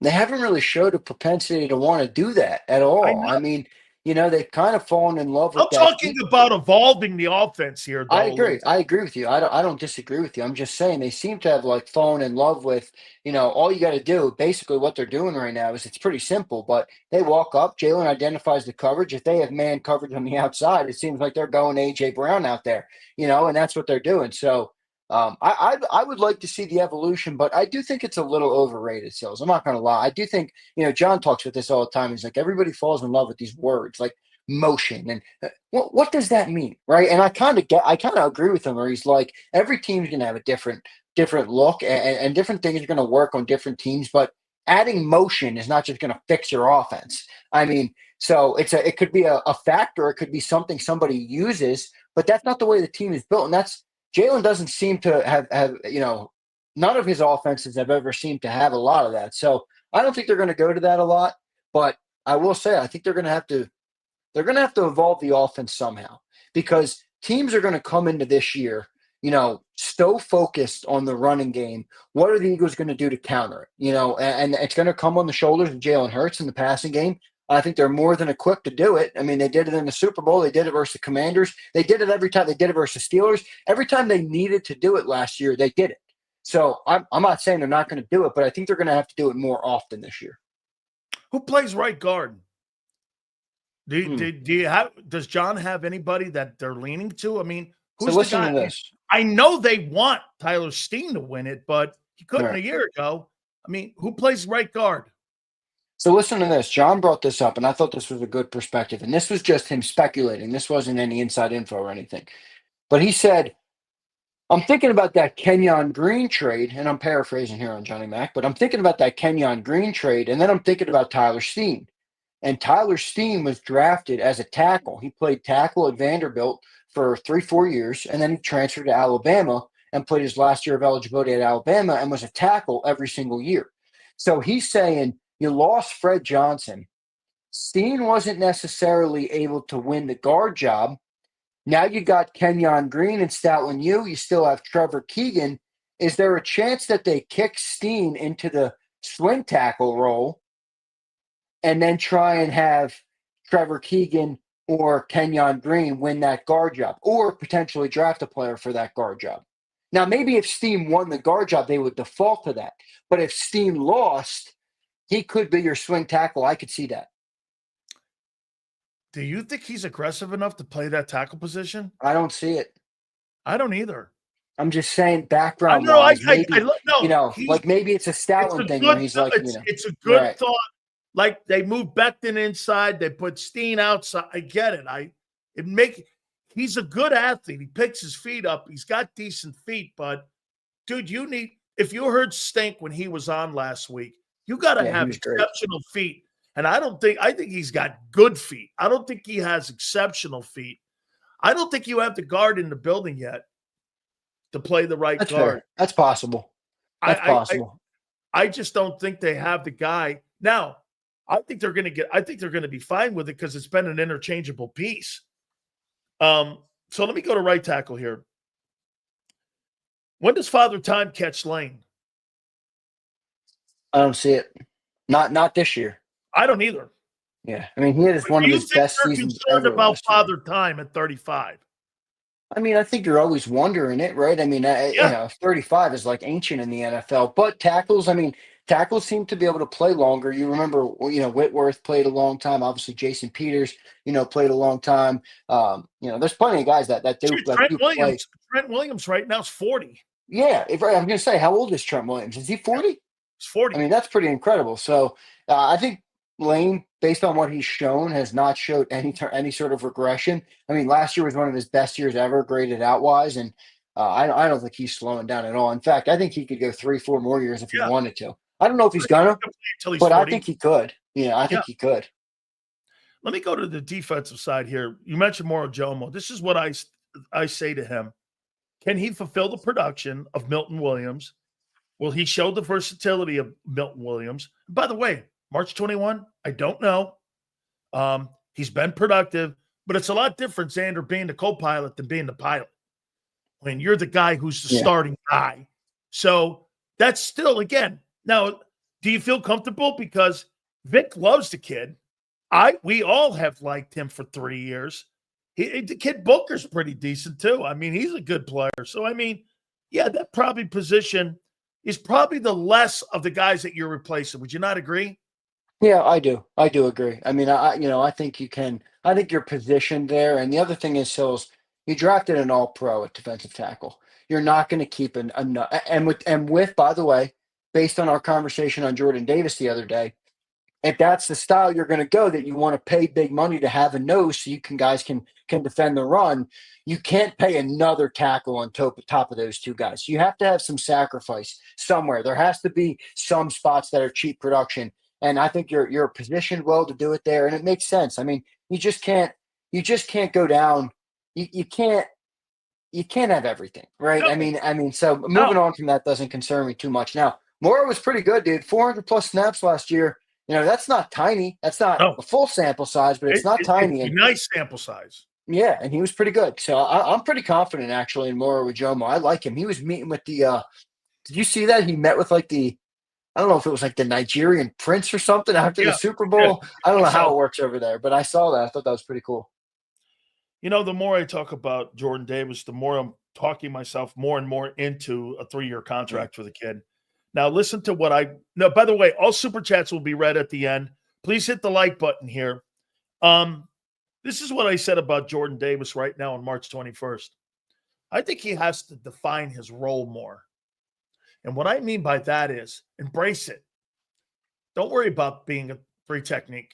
Don't worry about any pass rushing. Don't worry about any of that. Define your role more. Be more comfortable in your role. If you're a first and second down guy, guess who I had a conversation with last night? Vince Wilfork. You know what he said?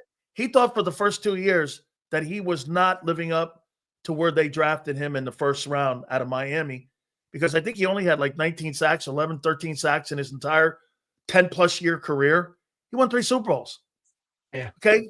And Bill Belichick went to him, and I go, How did they coach you? And Vince goes, they came to me and said, your job's not to rush the passer. If you get there with 5 or 6 sacks one year, God bless everything. He goes, your role is to make sure the entire integrity of the defense doesn't fall apart because we can't stop the run. You have to embrace it more. Stop telling him. I told Clint Hurt this last night. He goes, I told him that at the second half of the season. Don't worry about getting pass rushing. Right. But it picked up in the playoffs, his pass rushing. He had a sack in the Super Bowl. And don't you think his role as the nose got better as the season got towards the end? I think Clint has coached him way better than Tracy did, because Tracy and all them were trying to make him into a 3 technique, which he's not. He's a nose or a 1 technique or a shade. And so I said, Vince told me earlier in the day, New England told him to embrace the 1st and 2nd down. Don't worry about the 3rd down shit. And I'm like, that's great advice for a big fella like that. Especially, so are you coming full circle on my boy Jordan Davis? Yeah. You really are. Because hey, Twiz isn't wrong here. Stills killed him. Now the Sileo-eyed dummies are going to start liking JD now. Hey, you know why? Because they moved. Funny. Because I'll tell you why, Twiz. They smartened up and coached him right, and not like fucking me when they brought a guy in and asked me to play a fucking different position, and I fell on my face. They're asking him now to do the things that are to his skill set. Read a book, kid. That's what I don't think he's not taking shots at you. You had an extra cup of coffee before the show today. You were at a Red Bull or something. It's called. You started the show off. I was cracking up. Hey, all I'm telling you is right now, it's called having an opinion. That's what Big Sills is. Okay. Yes, it is. You are excellent at having point. An opinion. Yeah, hey, Twiz, you're not wrong though, man. I've come full circles on the kid here, man. Because you know why? It's important to have. If you don't have a good nose, hey, Twiz, you're right. You don't have a good nose, dog, you can't play, man. So, dude, but here's still my problem though. 18-5, 18-5 and 40 next to him. I don't see that.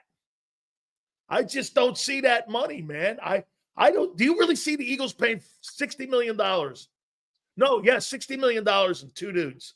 Yeah, and $20 million of it is to a guy that plays 20% of your snaps. It's hard to imagine, but it makes sense. You know, the business side of it doesn't make sense, but the football side of it makes complete sense, wanting to have him around. It's a tough thing to gauge, but we'll see. I think they're going to go cheap at the rest of the tackles. That's why I thought they might go Walter Nolan in round 1. And they're going to pay J.D. and they're going to pay Jalen. That's what they're going to do. Nolan Smith, he's next year too. What are you doing with him? If he has 12 sacks, what's he getting paid? Less than what Josh Sweat will, that's for sure. Right defensive end. I cannot wait. Everybody get ready for the day that Nolan Smith signs a bigger contract than Josh Sweat, so I can tell Big Sills and John to F off. Watch this one here. Wait, we still have the working bet. We got to come up with something because we will. I'm telling you again that Nolan Smith will have a better year than Josh Sweat this year. 100% guarantee it. Take it to the bank. He's had a better he won't have better stats, but he's had a better team. He will. Yes, he will. Okay. Well, he'll have better stats. Here's what I say about Jalen Carter. 100% guaranteed. Continue to see. That's the Italian in him. He's got to get the fucking last word in there. You go. See Carter here? Hey, oh, man. This is what I say to Carter. Continue to dominate, continue to get better, stay in shape, and continue to lead. I like him a lot, obviously, since day one. Let's go to your boy Nolan. Will linebacker. This is my cliff note on him. Health, durability is my only concern. I think he's shown that he can play. He plays with a tenacity that everyone wants. He's a little bit of a schwimp, but he plays. Well, I mean, Vic says he's undersized too, but he plays with a tenacity, man. So again, don't you agree? Health and durability are the only real concerns. Now that's a guy you want to. That's a guy you want to continue to improve and coach because he has the ability to play in this league, but those are my only concerns about him. That's fair. I think those are fair. I mean, he hasn't, he's not particularly the biggest dude. So how's that going to hold up? I don't know if he's M. Reyes size, but No, he's why are not you beating up 5'2". on M. Reyes? He gets shot out of a cannon. Reyes, Well, are you mad because M. Reyes throttled you in front of your own audience? Reyes throttled me. So, hey, Yes. Reyes, you need a Tokyo phone book to look Big Sills in the eye. Don't worry about it, Junior. I looked Big Sills in the eye.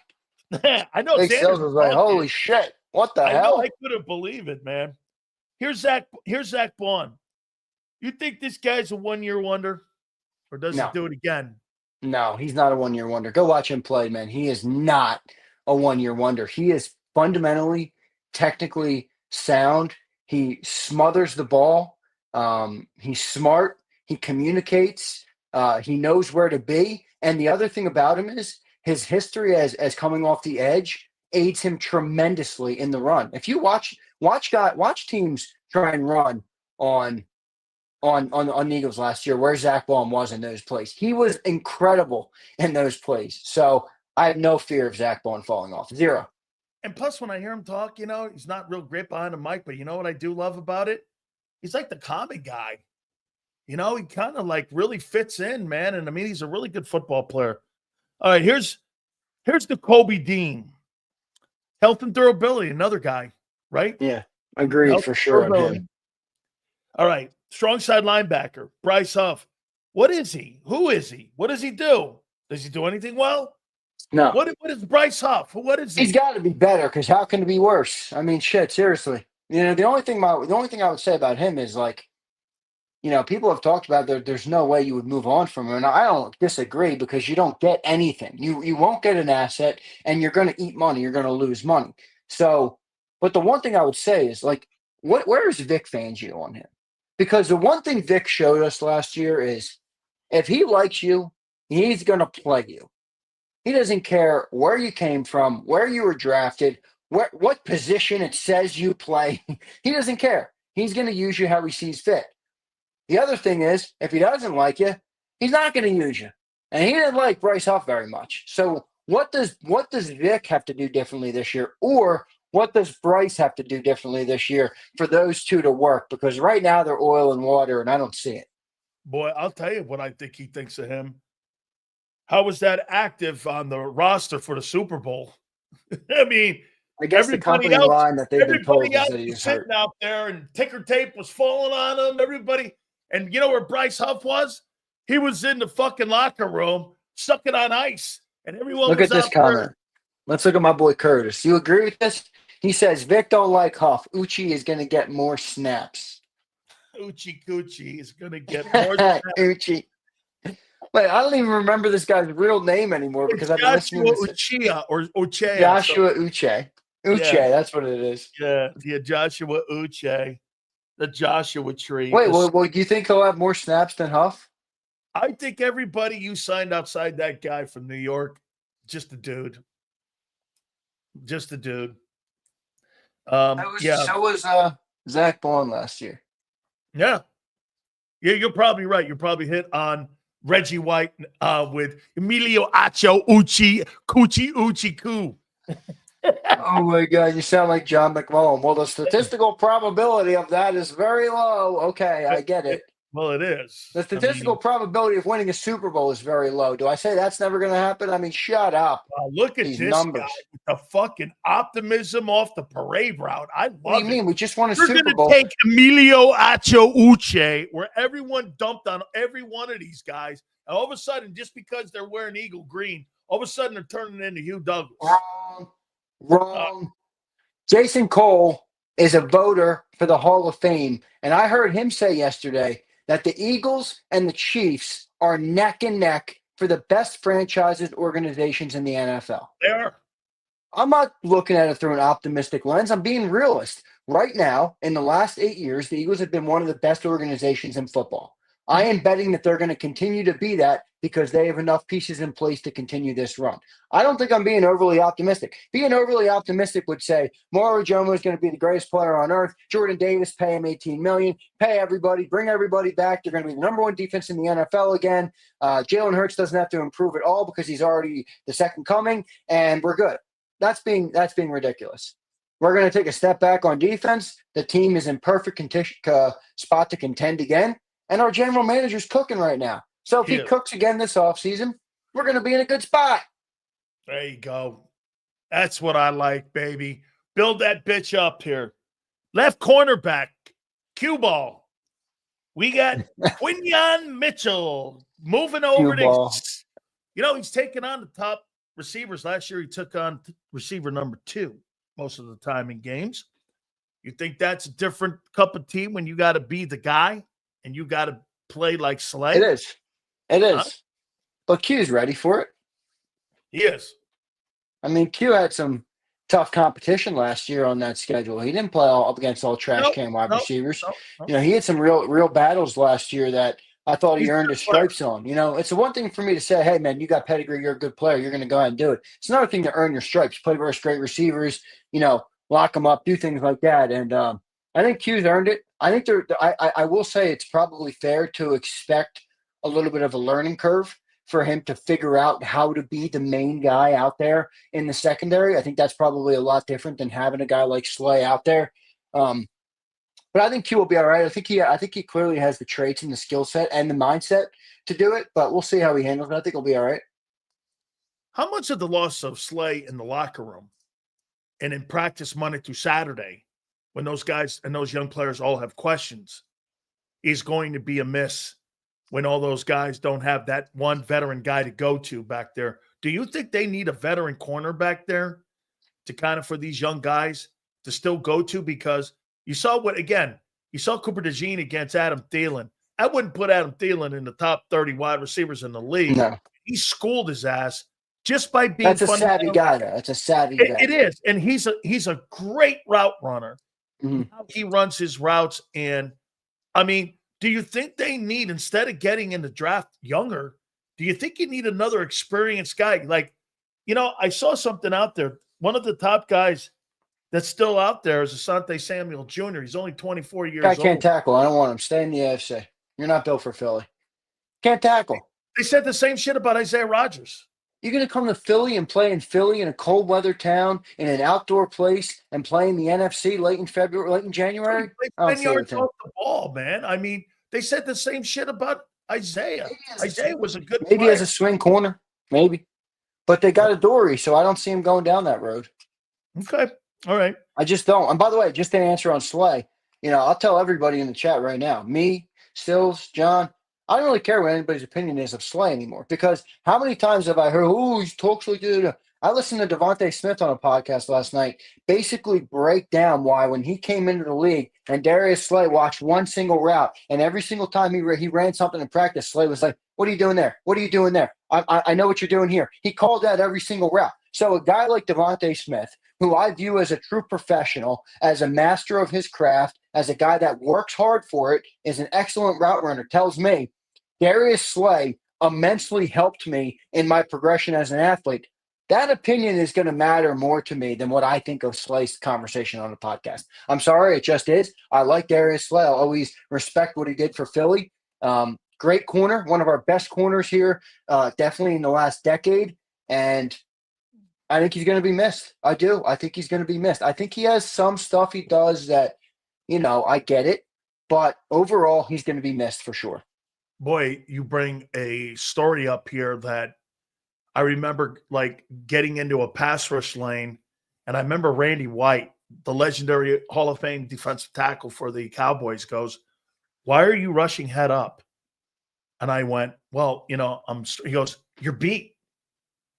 Your first step, you're beat."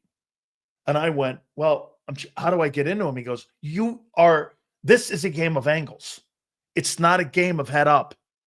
Anytime you do something head up, you're beat on defense. Think about anything you do."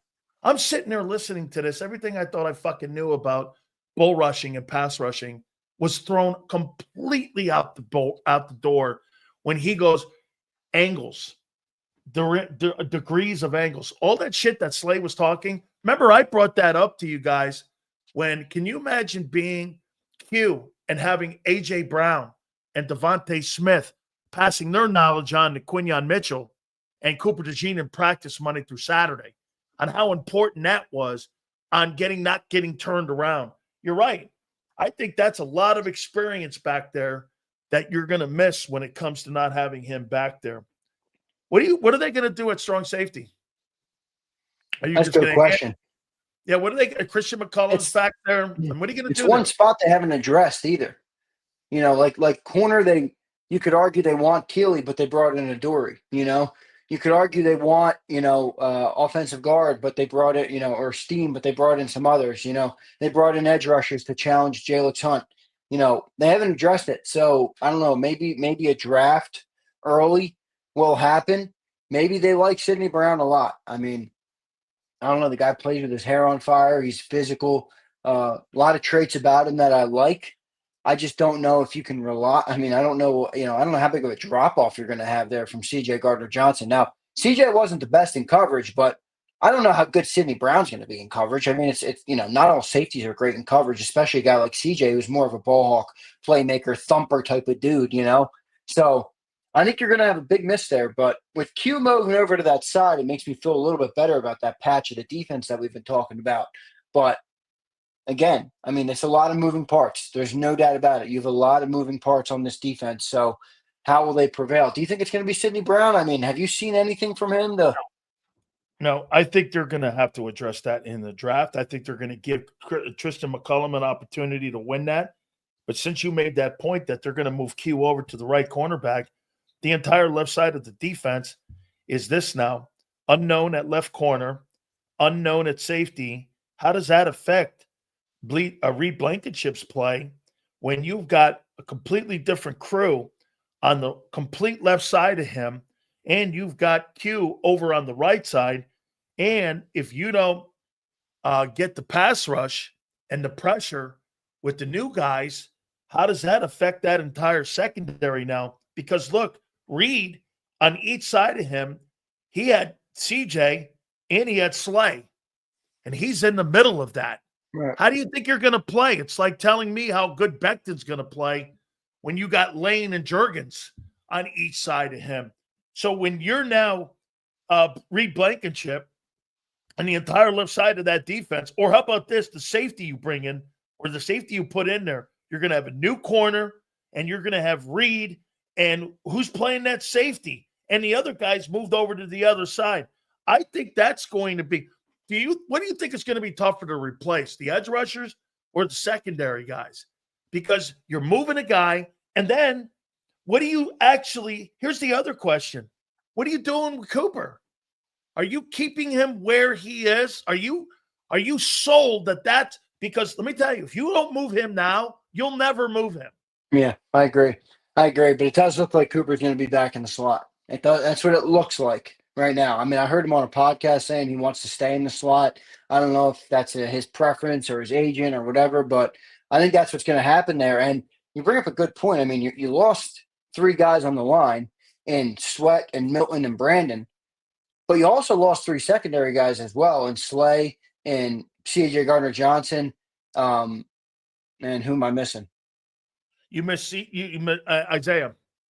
Isaiah. So you got a swing, you got your starting corner, and you got a starting safety back there. So, and by the way, it's changing because Quignon's now in a new role. Healy's going to be in a new role behind Quignon as number 2, presumably. Everybody's moving. So, like, in a way, it's new for Quignon, too, because he's on the left now. So, probably not that new. He'll probably be fine. I'm just saying, you do have a lot of moving parts back there. It's and you talked about how complimentary they were last year. I mean, it's going to be tough to recreate. It's different steps, though, when you play the left corner and right corner. One foot goes back, the opposite goes on the other side. It's a whole different footwork on that side right. of football. I feel like corners are a little better at it because think about routes, right? I mean, think about route running. They're obviously very athletic guys, and route running obviously requires your hip mobility both ways and stuff like that. So I feel like he'll be better at it, but you're not wrong. Remember where quarterbacks are right-handed. They go to the right side of the field. Yeah, Hurts is notorious on that, going to the right side. He loves the right side of the field.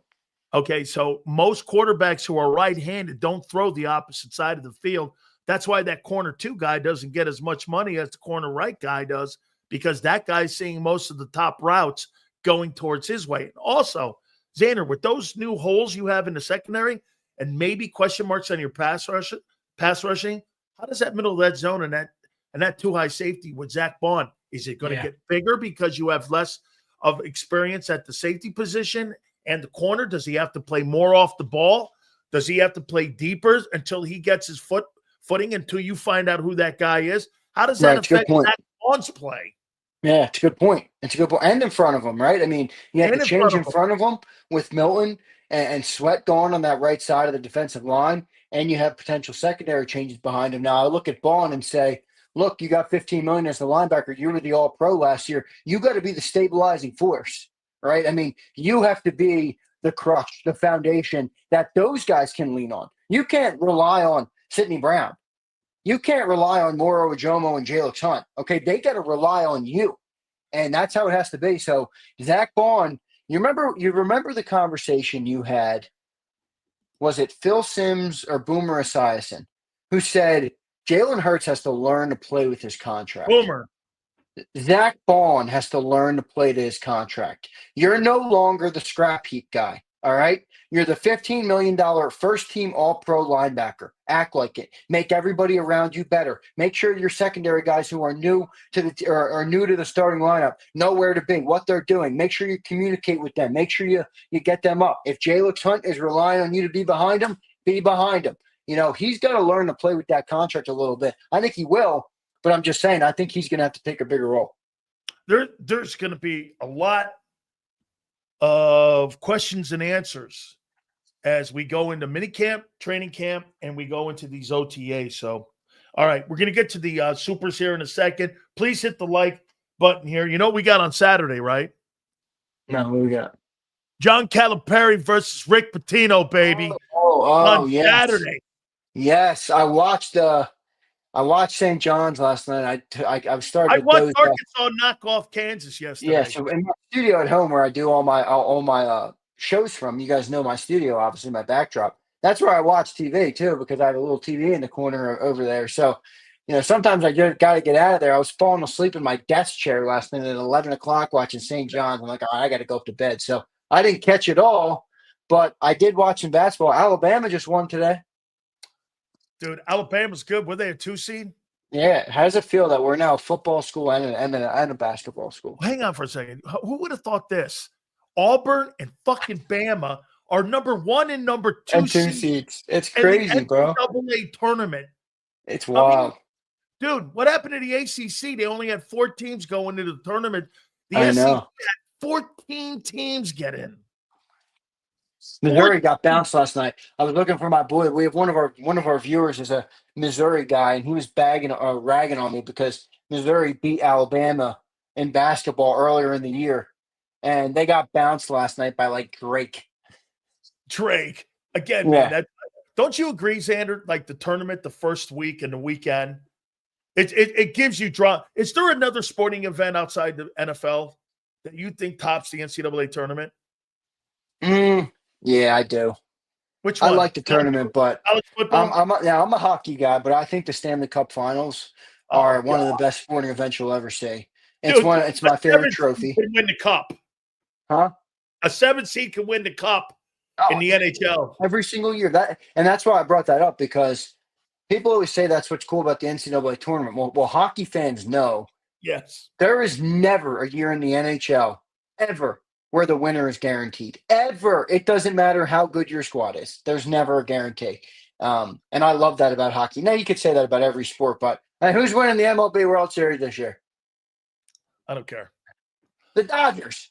You see what they did? The money. Yes, the money. They're not going to lose. So I like the Stanley Cup. Speaking of the World Series, I love the Fall Classic. I love playoff baseball. Always have. Always will. I always go to playoff games every year. I've gone to Phillies playoff games every year the last couple of years. Actually, I just got a call from the station yesterday, and I think your boy Big Z might be joining the National Football Show, not this Monday coming up, but the following Monday from Citizens Bank Park, because it's the Phillies home opener and they kick off at 3, and I think I'm going to be at the game. So I might join the show by phone from the Phillies home opener. Yeah, from Citizens Bank. Dope, man. I'll tell you, for me, I just think there's too many. I think there's too many wild cards. I think you diminished the regular season with that. I know you're trying to keep everybody engaged in it so that you can stay longer as a fan, that you can have an opportunity to make the postseason.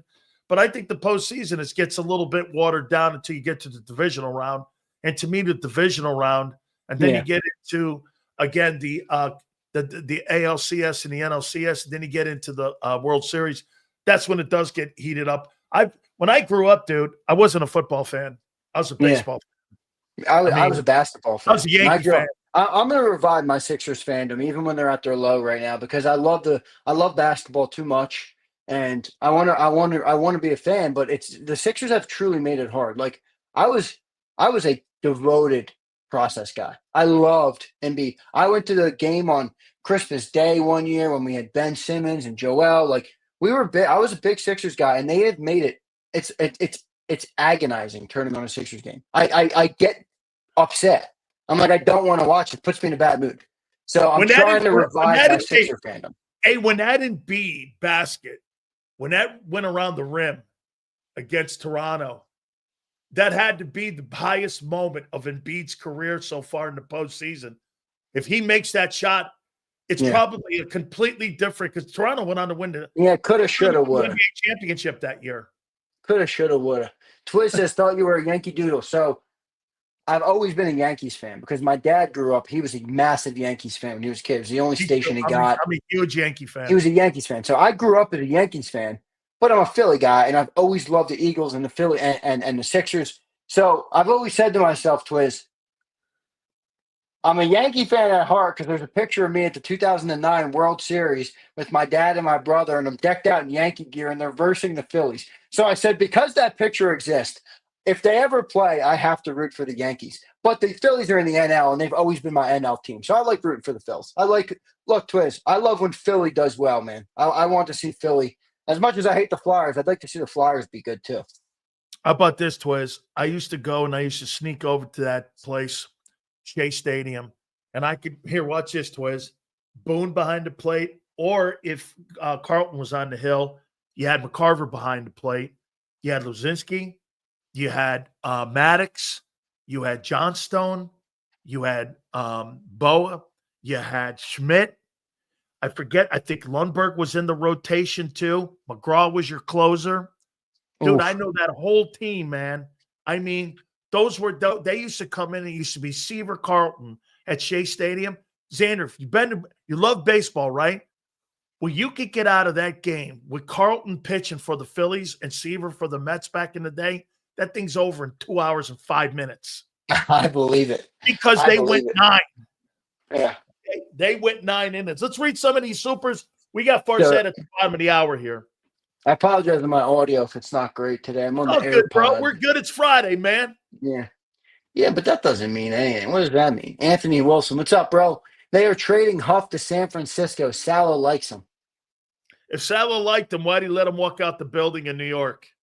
For what, Anthony? A ham sandwich? Hold the bread? A ham sandwich. Ham sandwich, hold the cold cut. That's better. Kyle Kokorski. Sills and Xander, I'll be at the draft next year in Pittsburgh. Nice, Kyle. I might have to join you there. Man, that's like 7.5 for me. Holy cow. This year it's at Lambeau. Yeah. And this year or next year it's at Pittsburgh. That's dope. What's that stadium now? Didn't they just change the name? It's like a Creasier or something? I'd like to see the name. Yes. I'd like to see the draft back in Philly. I'd like to see how he do that fucked up dance of his walking back up there. Whatever that thing was, getting out there on the stage. Holy shit. So let's give Howie a break. The guy's cooking right now. Hey, dude, I'm going to give him a break. Hey, I'm going to give him a break, but Dancing with the Stars, I'm not. Zane, put him super earlier. Not sure if you saw. I didn't. Q-Ball said earlier, most accomplished NFC quarterbacks, Hurts, Stafford, Purdy, Goff, JD, 5. Oh, and how about that doofus Nick Wright Sills? What a dope. 42 is GOAT, not DEI. Yeah, true. But that was so stupid. But you know what they're doing now? They're trying to make Jackie Robinson into a talking point politically when I'm not buying it. I don't want to buy into it either. Jackie Robinson's obviously a legend. But no shit. I agree with the most accomplished quarterbacks for sure. Yeah, that's Hurts, exactly the list there too. I mean, let's be real, Q. Stafford's one. I mean, they both have one Super Bowl, and Stafford has how long has he been playing? I'm not trying to. It's not a knock on Jalen, but he's just needs more time. I mean, Stafford's got how many passing Stafford's yards? got an under 500 record. Yeah, but he's playing. Okay, I guess. Hurts is more accomplished in terms of hardware. Wins. Yes, he is. Wins and the most important wins. All right, we got that. All right, all good. We got them all. Hey, dude, you gotta pay Purdy. You gotta pay him. San Francisco. Well, here, what if Dak Prescott? But I don't like the sound of that. If Dak Prescott gets paid, what's Dak Prescott done better than Brock Purdy in San Francisco? Yeah, but we're not going to start to compare people to Dallas. Those guys are dumb as a box of rocks. They don't care at all. But the salary you have to if you're a player. Your agent's going to compare it. Your agent's going to go, that guy got 60. He has 2 playoff wins in 9 years. Purdy's been to a Super Bowl. He's 4-2 in the playoffs. There's only one other guy in the NFC that has a better record look at this. Than Purdy. Actually, I'm not going to be able to pull it up here. I wanted to show you guys this. I'm not going to be able to pull it up here, but I'll show it like this. Oh, damn it. Most playoff wins since 2000. Eagles are number 2 to the Patriots. Patriots have 30. Eagles have 20. Chiefs have 18. Ravens have 18. Packers 15. Steelers 15. Niners 14. Those are your top 7. And then all the way down at 26 between the Raiders and the Jaguars, and in the likes of the Bears, the Commanders, the Lions, the Dolphins, and the Browns. They have 4 playoff wins, the Dallas Cowboys, since 2000. I'm not going anywhere. They are not going anywhere. I just don't see. I mean, it's a joke. I think they're gonna be even worse than they were this past year. I just don't see it, dude. I mean, no, they're getting Dak back. You can't be worse, dude. They had Cooper Rush starting last year.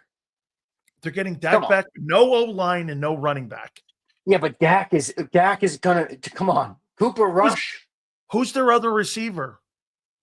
Who's blocking for them? You right now, they just lost Zach Martin. Who's going to block for them? Dude, they're going to be better with that. Maybe because the NFC's not that hot. They're going to be better because they're getting their quarterback back. It's simple. Okay. Yeah, I'm sure Dak's going to have a massive Are you telling me right now that Cooper Rush is the equivalent to Dak Prescott? I saw Sam Darnold win 14 games. Dak Prescott's never won 14 games.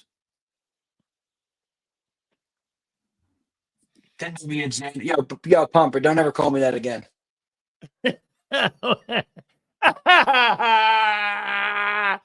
Elliot Spitzer Shore Parks. That guy fucking, hey.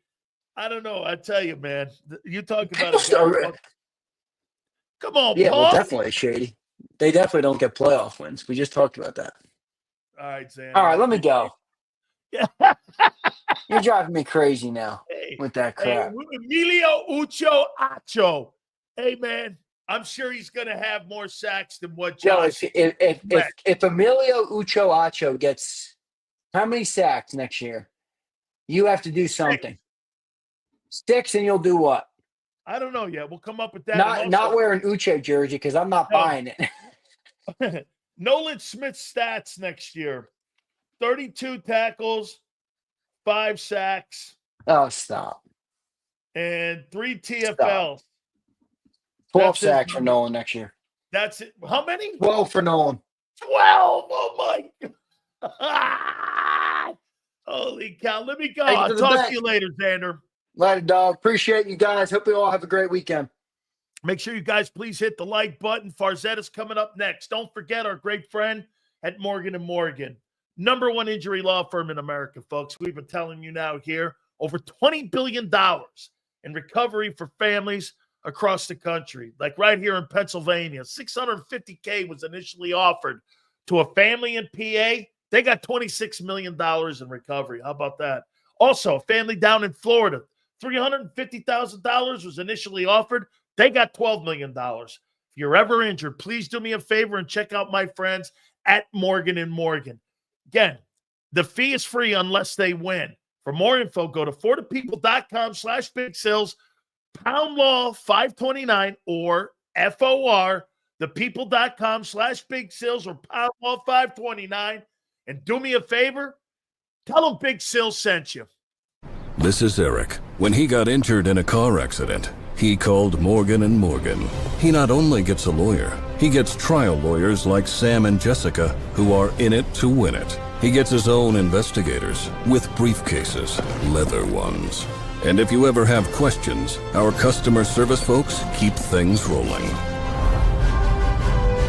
Injured? We're your army. Morgan & Morgan. This is Eric. When he got injured in a car accident, he called Morgan & Morgan. He not only gets a lawyer, he gets trial lawyers like Sam and Jessica who are in it to win it. He gets his own investigators with briefcases, leather ones.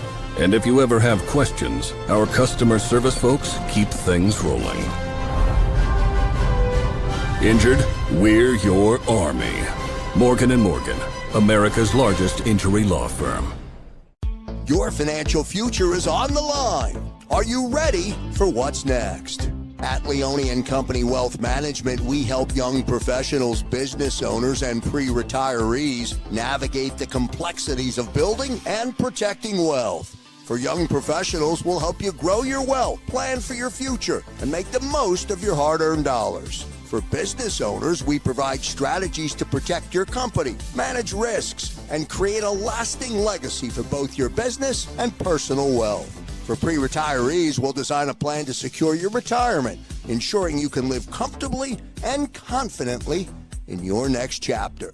Whether you're just starting out, managing a thriving business, or preparing for retirement, we're here to help you take control of your financial future. The first consultation is on us. Get the advice you need without the cost. Let's make your financial vision a reality. Take the next step. Scan the QR code to schedule your free consultation today.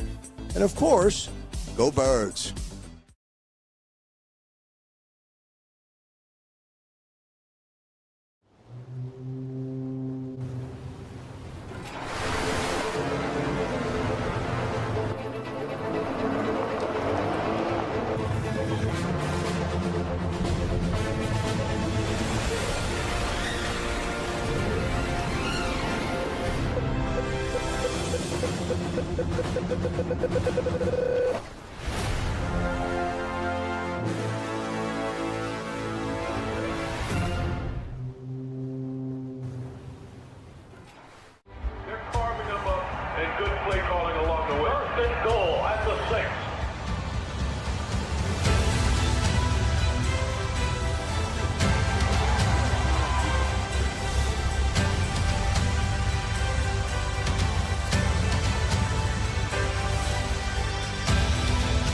Field of life, First Trust Bank is there for you.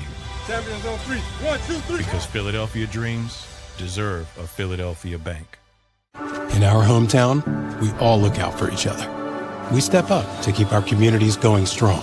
And at Independence Blue Cross, we're here to keep you going strong as the #1 health insurer in the region. No IBX is always looking out for you. EAGLES, Eagles.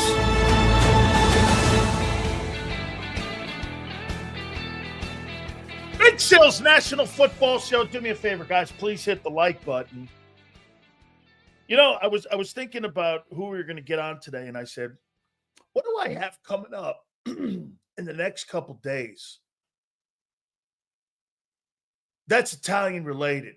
Then I remembered John Calipari versus Rick Pitino, baby, on Saturday. How you doing? If that's not an old school Big East matchup, or how about in the day when Chaney went after Calipari and told him he was going to murder him? That's totally one of the best press conferences I've ever seen in my life. I'm watching that, and when Chaney was at Temple, and he's going, I'm going to kill you. I was like, this is what I talk about old school back in the day, East Coast hoop. That's what I like. And now you got Rick Pitino in St. John's on Saturday. I did watch that Kansas-Arkansas matchup. I can't believe that Kansas is where they are with Bill Self right now. But the NCAA tournament, man, I say it's the second best event in all of American sports next to the NFL playoffs. Let's bring our paisan in and our friend Mark Farzetta. Farzy, what do you got? We got a big get together here on Saturday. Here, yeah, Patino and Calipari. Patino, as far as I'm concerned, my friend, he's on paisan probation. All right.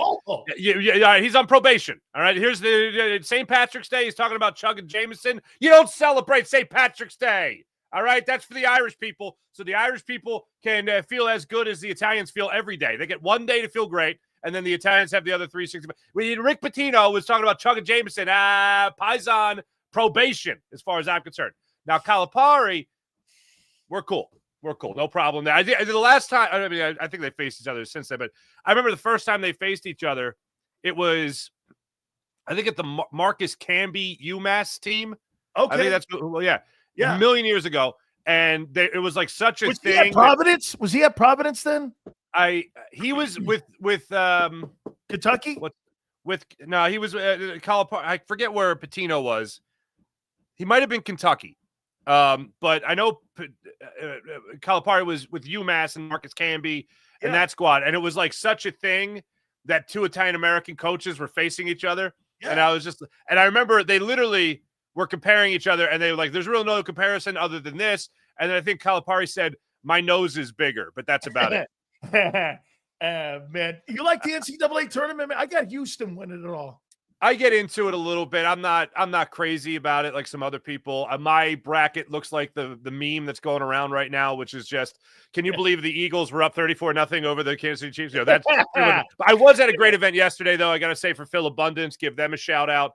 Their kickoff party for the NCAA tournament, as well as their auctions and all that stuff to raise money.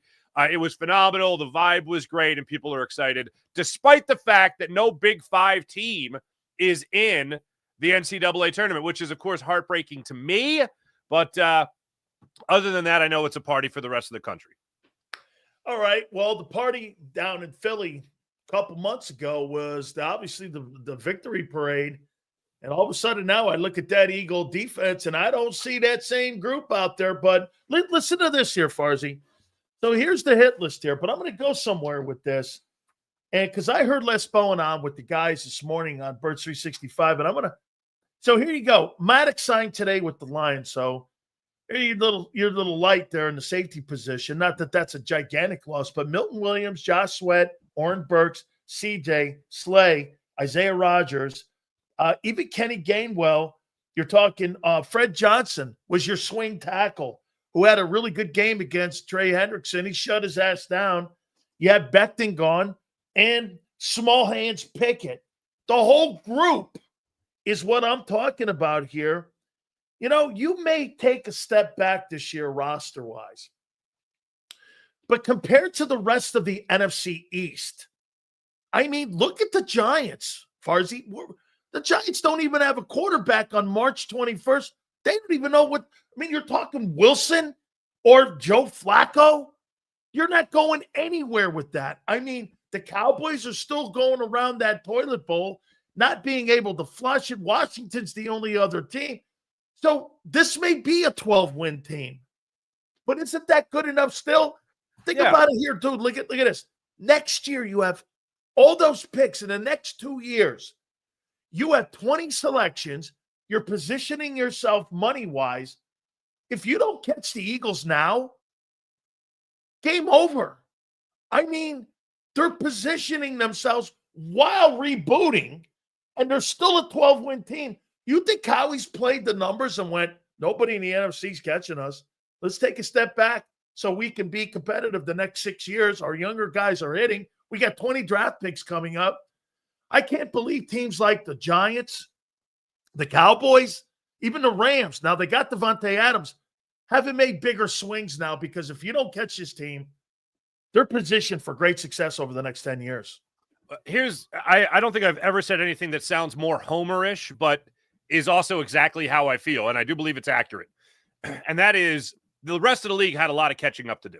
And I think you and I have talked about that a while ago. And when you blow out another team in the Super Bowl and that team is trying to go for a three-peat or is going for a three-peat, and you blow them out, that's pretty good indication. That's a pretty good measuring stick that the rest of the NFL had some catching up to do. Now that doesn't mean in essence, tank for an offseason. But I think Howie is trying to call on the same type of philosophy that he applied last year, but without Bryce Huff. The most impactful offseason acquisition of last year was Zach Bond. Now Zach Bond is the highest paid linebacker in the history of the Philadelphia Eagles. Bryce Huff was a complete bust. Somebody in my chat earlier today was calling him Bryce Puff, as a matter of fact. And it obviously didn't work out. And I think Howie is looking at Vic Fangio and saying, Vic, whatever magic you had with Zach Bond, can you sprinkle a little bit of that on Azeez Ojulari? Can you sprinkle a little bit of that on Josh Uche? Can you sprinkle a little bit of that on Adoree Jackson, who's another veteran cornerback that the Eagles are hoping can at least maintain the level of play that we saw from Darius Slay last year, but stay on the field more often, of course. So I think they're banking on the idea that Vic Fangio knows how to get the best out of his players and hoping that they have that buy low, accomplish high as far as talent is concerned with grooming a player and bringing them along to get the best out of them that maybe some other defenses haven't been able to do. I think that you look at Vic Fangio and you can have confidence that, all right, I know what got Josh Uche 11.5 sacks under Bill Belichick with the Patriots 3-4 years ago. I can get that same kind of production from him here in Philly. I know that if I just get Ojulari healthy for 16 games, you're talking about a guy that could get you 10, 12, 13 sacks in a season. It's just a matter of keeping him healthy, and you hope that you have more luck than you did, first off, on this grass field, more so than you did MetLife Stadium with the Giants. And your training staff, you trust in them to make sure that you're bringing them along cautiously, but still allowing them the ceiling to get better and better and better. And I love the versatility that you talk about with Azeez Ojulari when he was talking to the media earlier in the week. He talked about how you need me to rush the passer, I can rush the passer. You need me to drop back, I can drop back. And it got me thinking, is this the guy that the Eagles are really looking forward to and looking at to not just replace Josh Sweat, but also replace anything that you were expecting from Bryce Huff? Because it's going to take a handful of guys, and that's why the Eagles have gone after a handful of guys in the offseason to replace Josh Sweat, to replace Bryce Huff, and also to replace Brandon Graham, with keeping in consideration that Nolan Smith is still here in Philly. So I look at the offseason, and Howie still has yet to do that Howie wow me type of move where everyone's like, how did Howie pull it off? How do you get this guy?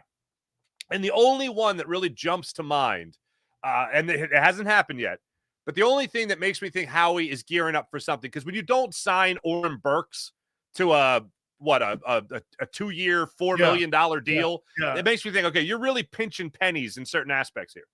So it makes me think that maybe the move is still at the safety position. Maybe Justin Simmons. Justin Simmons, thank you. Maybe Justin Simmons, who apparently can't say enough good things about his time with Vic Fangio, both at the Pro Bowl last year and more recently in Atlanta, talking about how, Vic's great, we'd love to play with Vic again and all that stuff.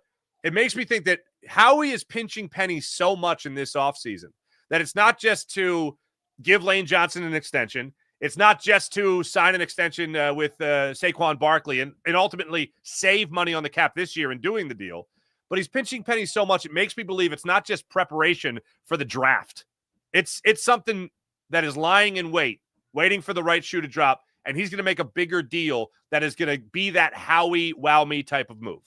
You know, I heard Zach Bond say something at his press conference this week that made me think that Vic Fangio, with the equity that he built last year by having that number one defense, and again, as great as it played in the Super Bowl, I don't even remember when Kansas City crossed the 50-yard line. I think it was in the second half somewhere. They just were dominant. I heard him say something that during the negotiations that he was talking to Vic, Nick, Howie, and the agent, and everybody was communicating the entire time. Mark, and I was like really impressed with that they were really talking and that Vic was part of the process. So that made me think about the guys that they've signed. Don't all these edge rushers look alike? I mean, they're the same 6'2", 236, guys who can drop in coverage, guys who can play in space. He loves that because the game's in space now. He talks about it all the time. Do you think with what he did a year ago that the equity that he built in that building, it's at the Jeff Stoutland level now where, if he wants something, because he was involved in the process of bringing Vic back. which leads me to believe he must have been in the process of the exiting of CJ, and also that we could maybe move on from Milton and go to Moro Jomo. Hey, maybe we'll find a guy in the draft. So do you believe that he built that kind of equity up this past year and in the Super Bowl? Well, I'll even go back and quote you, my friend, at the last offseason that we went through, which was Hassan Reddick's gone. That's interesting. Was that a Vic Fangio decision or was that a Howie Roseman decision? And that ran through my head when the Eagles brought in Ojulari. There's moves that aren't being made. I don't think there's moves being made on this defense that Vic Fangio is not signing off on, to answer your question point blank. And I think what goes into that is the great story that we've heard a million times to this point, which is Howie Roseman brings a tape to Vic Fangio and says, hey, I'm looking at this Zach Bond guy with the Saints. I think he could be a pretty solid outside linebacker, edge rusher, and special teamer. What do you think? And he goes, oh, I think we have our inside linebacker. And then the guy goes on to have an all-pro season. The guy goes on to be a Defensive Player of the Year candidate. So I think Howie Roseman might have met somebody finally where he goes, what do you think? And really values their opinion, maybe even above his own when it comes to defensive players. So I don't think for a second that Vic Fangio is looking at any of the guys that Howie Roseman is bringing in and not signing off on them. And then we even go back to last year again. I don't think Bryce Huff got exactly a ringing endorsement from Vic Fangio. And the reason being is I don't think Vic Fangio is going to want that guy to come in here and not realize the true potential that he could have and then speak so brutally honest with him about him the first time he's asked about Bryce Huff's progression in his new surroundings and with his new defensive coordinator. And you have Vic Fangio talking about Bryce Huff like he's an unsigned rookie free agent, not a $50 million offseason acquisition. So I'd venture to guess last year, Vic might have said, yeah, let's see what we could get out of him and how he signs the deal. And then he ends up being a complete bust. I think a lot of these are going to come off with Vic Fangio championing the cause for a lot of these players coming in, if not all of them, especially on the defensive side of the football. And yes, to your question, Chauncey Gardner-Johnson is not getting dealt unless there's a clear path to a better option at the safety position by Vic Fangio standard. I'm going to now make my case and do a complete 360 on Jordan Davis, on him getting a 3-year contract. Here, listen here now. I am all ears. This is the most optimistic I've ever heard you, friend. Yeah. I talked to Vince Wilfork. Oh, okay. And I talked to Clint Hurt, both Hurricane guys. And I said, what was your role when you were in New England? He goes, I struggled with it my first couple of years because I didn't embrace it. I didn't embrace the fact I thought I was a letdown to them, that I wasn't a third down pass rusher. And you know what Belichick told me? Belichick and all the coaches and Brian Flores said, embrace the role you have of being the number one thing that we're asking you to do is to control the run game. If you control the run game, we don't have a defense unless we control the run game. If we don't have a top flight nose, that defense implodes. The linebackers don't play well, and all you do is run the ball on them. I said this last year, and I go, it's funny. I said the less that Jordan Davis plays, the better the defense will be. And the reason that is this. If he plays less, that means they're third and long more. Does it not? Yeah, you're right. You're right. If you're giving up the yardage on the ground, he's playing more, and you're 3rd and 2. You're constantly on the field because you're getting mowed over in the run game.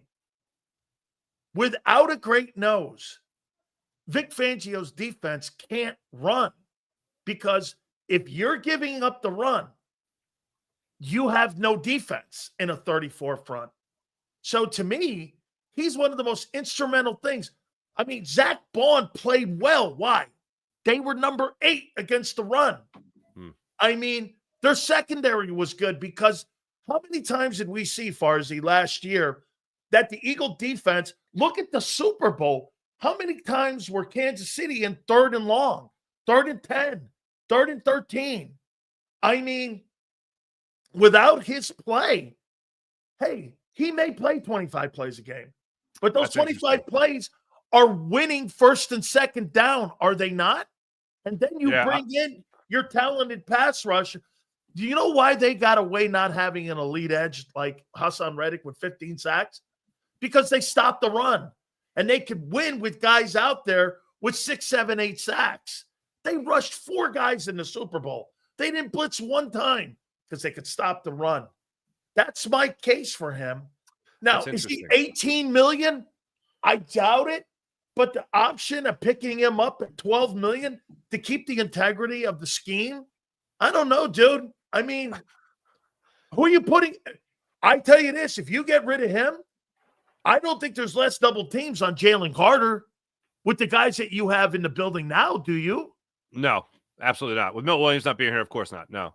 But that's really interesting because the knock on Jordan Davis is he isn't in shape enough to be able to play more. But in his scenario, if he does his job, in this scenario, if he does his job on the first 2 downs, then he's not going to play third down. Let me tell you what Clint told me that they did this year compared to a year ago. And you would agree, I think, that by the New York second game to the playoffs, he picked his game up. And you know what they were doing? Vic wasn't happy with the conditioning that the whole team was doing. So you know what the D-line was doing and the defense? They were doing extra gassers. And did that not pay off the entire time when it came to those guys in shape compared to 23? Vic had – Clint Hurt told me that right after everyone would go in, Vic goes, we're not done. And we're going to run gassers. They ran gassers throughout the entire year, extra running, so that they were in shape, those 2 guys in the middle. And it paid off to the number 1 defense. I'm shocked that the CBA would even allow gassers at the NFL level. That's the first thing. Well, you can run those on your own. Okay. So it's voluntary gassers? Voluntary, mandatory. Okay. Yeah, right. Yeah. Like, I understand. Yeah, no, I get it. All right. I'll bite. If that's what you're hearing out of the locker, if that's what you're hearing from a guy like Clint Hurt specifically, if that's what you're hearing from such a great player as Vince Wilfork, for instance, then great. But Clint Hurt obviously is carrying more weight in the situation here because he's the guy coaching these guys up. And one of the things I loved, and the mic'd up NFL films and the mic'd up Eagles release and all that stuff, it showed you like these guys flocking to Clint Hurt, a lot of them, and how much these guys were on the same page. So the respect is there. And that's one of the amazing things about this past season is that just everyone had such a great respect for each other where they could all have those tough conversations. And you heard this from A.J. Brown. You heard this from Devontae Smith on the offensive side of things.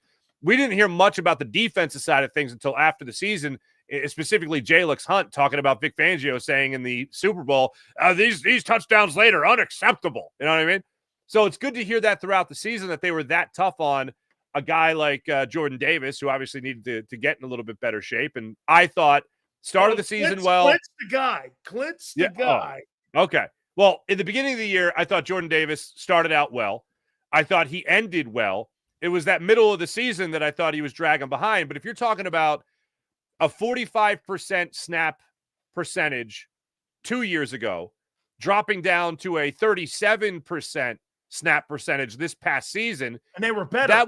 That would lend itself, though, for the camp of talking about he's got to be in better shape. That would lend itself, say, look, he's doing less. He's supposed to be doing more. But in this philosophy, you're telling me that they only want him to do his job damn near perfect. Embrace for the 2 role. snaps. Embrace your role for 2 snaps. And then hopefully they can get off the football field. You want to hear what Bobby King told Devin White after the last exhibition game? Now, this is the first time I'm saying this. He went to Vic and said, that guy's not good enough. And then Vic goes, well, who are you putting in there? And Vic goes, I don't know. That's how they moved in Zach Bond. They didn't know. Okay. They didn't know Zach Bond was going to be that guy. They just said, well, we're going to put a body in there. That guy landed on $17 million, dude. With that freaking move, they landed on 17. I mean, you couldn't throw up angel dust and go, oh my God, I got a dream here for something to happen here. And all of a sudden, there she is. The pumpkin turns into like the carriage. And you're like, holy shit, this is unbelievable. I mean, Bobby King goes, this guy's not good enough. He's just not good enough. So Dean was always in. What? Nakobe Dean was always in. He was always the starter. He was. I didn't think that. I thought Nakobe Dean was the other guy, but it wasn't. Me too. That's interesting. They always had Dean in. Huh? He was always. I thought he was the guy they questioned. They didn't. They questioned the odd linebacker because remember this? I was like, Devin White started almost every exhibition game, didn't he? Yeah, I believe he did. He got almost all the reps. And all of a sudden, that guy doesn't make it to Brazil. I mean, he didn't even make the trip to Brazil. No, and then even with the Texans, I think he only played about 30% of the defensive snaps on average. That would lend itself again to the guy can't play. They're brutally honest with that defensive group, dude. And it's refreshing.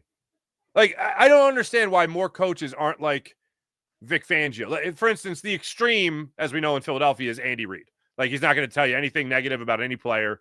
The only time he did is when he acknowledged David Akers missing kicks, and that's like, well, you can't lie about him missing kicks. That's what happened. And then listening to Vic Fangio is the other perfect example of the other direction, where he's one of my favorite things that he said is they talked about.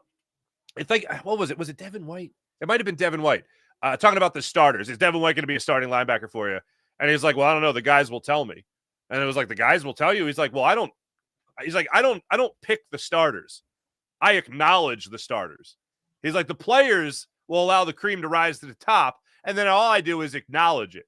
That the other people, they might let agenda get in the way. This guy's a first round pick. This guy's a $50 million offseason acquisition. This is that guy's got to play over this guy. It's like, no. The best players play. The players will let you know throughout training camp, throughout OTAs, throughout the preseason, who the best players are. It's just up to me if I'm Vic Fangio to go, I acknowledge this guy was the best player, therefore he's the number one guy. Like that is that not the mentality of every coach, of every coordinator, every general manager, every owner, even that wants to meddle in affairs? That's the way it should be. And Vic Fangio is the guy that I referenced how we talked about Bryce Huff, like he was an undrafted free agent rookie, right? Well, he talked about Zach Bond like he was really growing. There's no better example, in all true to form. There is no better example than how he talked about Nolan Smith this season. Nolan Smith got a sack in the preseason game against the Ravens. And people were, not celebrating it, but of course it was a point of positivity. Talking about Nolan Smith. It started showing he could play. Right. But after that play, after the sack, Vic Fangio wasn't doing cartwheels. No. Okay. He wasn't breaking out the red wine saying, let's celebrate. No. He was saying, okay, he wasn't blocked. So I guess he showed he was fast and made the play. Like he acted like it wasn't a big deal. And true, a sack in the preseason is not cause for a parade, but he didn't give it the flowers that other people were giving it. How many times did he say this about Nolan Smith? Yeah, for an undersized guy, he really plays. Yeah. I'm like, right. So are you calling him a shrimp?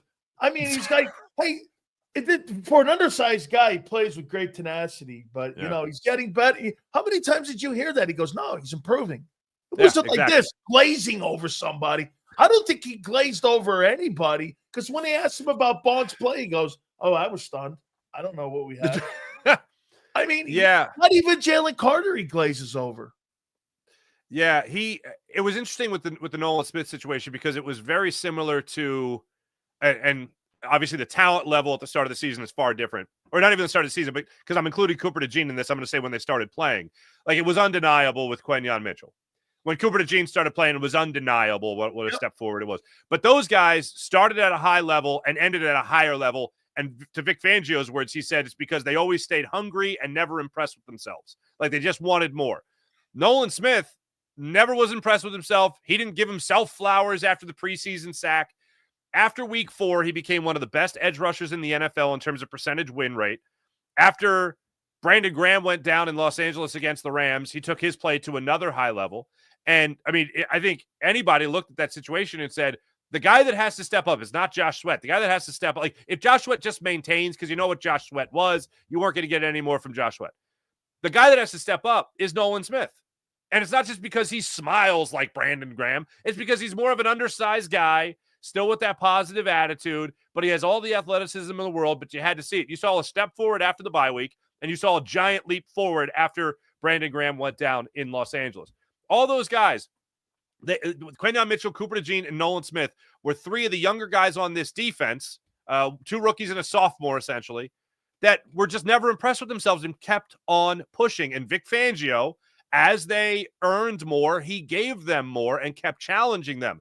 And that goes to, not to make this an interview just about Vic Fangio's quotes, but, I mean, you talk about a guy who says he doesn't set, what was the word? He doesn't set expectations or limitations. Yeah, that's right. Limitations on people. Yeah, because then that's as high as they'll go. If you keep raising the bar and raising the ceiling for them, they'll show you how far they can go. And the 2 rookie corners, well, nickel and corner, and then Nolan Smith just kept showing you how far they could go. And a lot of times coaches will just put that bar there and leave it there. But the fact that these guys kept raising it and Vic Fangio kept raising it with them as well to allow them to grow, it amounts to the best defense we've seen in Philadelphia in a long time. So that, for me, is a lot of what goes back to what we were talking about earlier. Howie Roseman saying, hey, here's Uche, here's Ojulari, here's a veteran that might have already gotten to a ceiling in Adoree Jackson, but, do what you can with them and we'll see what we got. Moro Ojomo, let's see what you got in him, see if you can get him to a different ceiling. And Vic Fangio might become the edge rusher whisperer, the corner whisperer, whatever he might be, in order to make this defense maintain what they were able to accomplish last year. He might supplant, believe it or not, a guy like Jim Johnson, who people revere. Oh, yeah, absolutely. City. I mean, what he's done so far, he's more accomplished, obviously.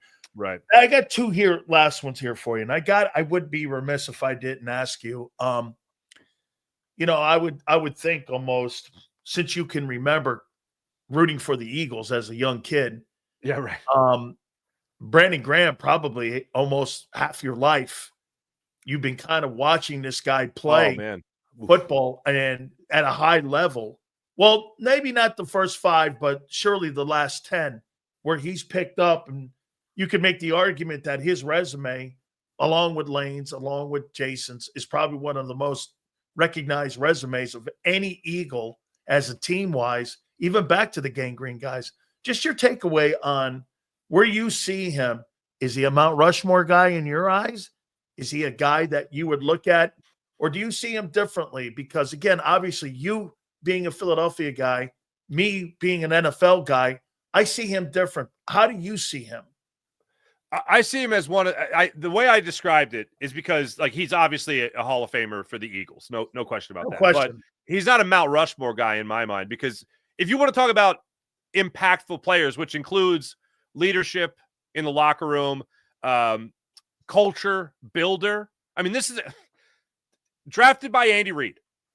Then he's standing up all of a sudden playing for Billy Davis and Chip Kelly. Then Doug Peterson wins the Super Bowl. Obviously, Nick Sirianni wins another Super Bowl. But, like, this guy has been through it all. Like, I did a whole retrospective on just the year 2010, what was going on in the city of Philadelphia. I mean, you're talking about Evan Turner being drafted 2nd overall in the NBA that year. Like, let's think about it. You know what I mean? It's insane to go back there. But the Flyers are in the Stanley Cup Finals. But in terms of impactful, influential players, like, in a different degree, people talk about, like, the most influential players in the NBA. And to me, you can't have that conversation without Allen Iverson with his influence. Sure, there are better players. Kobe Bryant, better player in his era, all that stuff. But in terms of impactful, influential players, I put more Brandon Graham in that category. He's 3rd on the all-time sack list, but he was also here 15 years. He credited Jim Schwartz for kind of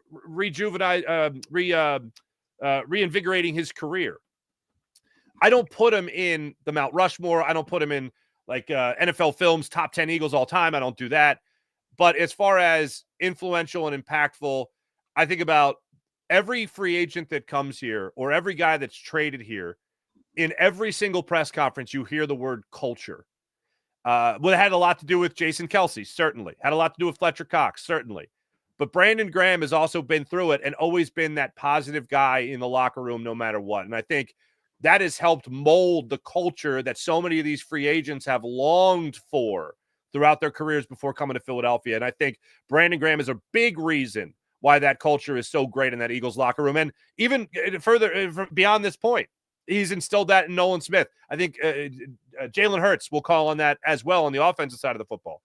I think that is more so his legacy here. And I think that's saying something, considering, again, he is third on the all-time sack list here in Philly. You know, I threw 4 guys at you. I'm going to throw 4 guys at you here for me. I'm not going to throw Jerome in there because he didn't play long enough. But for me, the Mount Rushmore for big sales on the Eagles, I've got Reggie. I've got Chuck Bednarik. Definitely. I've got Dawkins. And I got Lane Johnson. Wow. Okay. Offensive lineman is ballsy. It's I'll put it like, if he wins 3 Super Bowls, as Eagles right tackle, that's kind of hard to pass up. The other thing though is I don't think Jalen. I mean, the thing is Jalen Hurts, 26 years old, 27 years old. Look, Bednarik is unquestionably on there. Reggie White is unquestionably on there.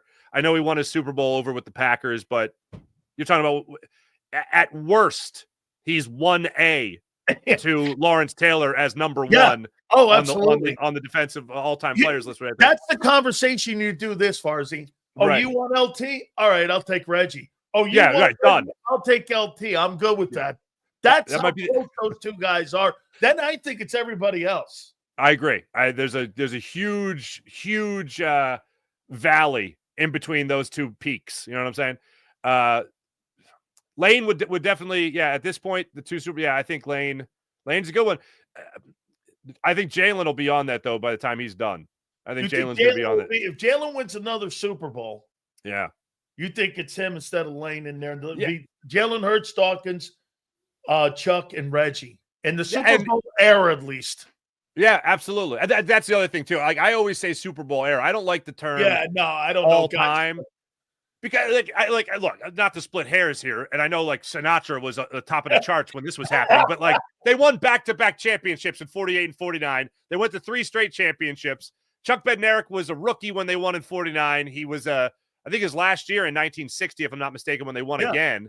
Yeah. And he also played both sides. So like, how am I arguing against that guy?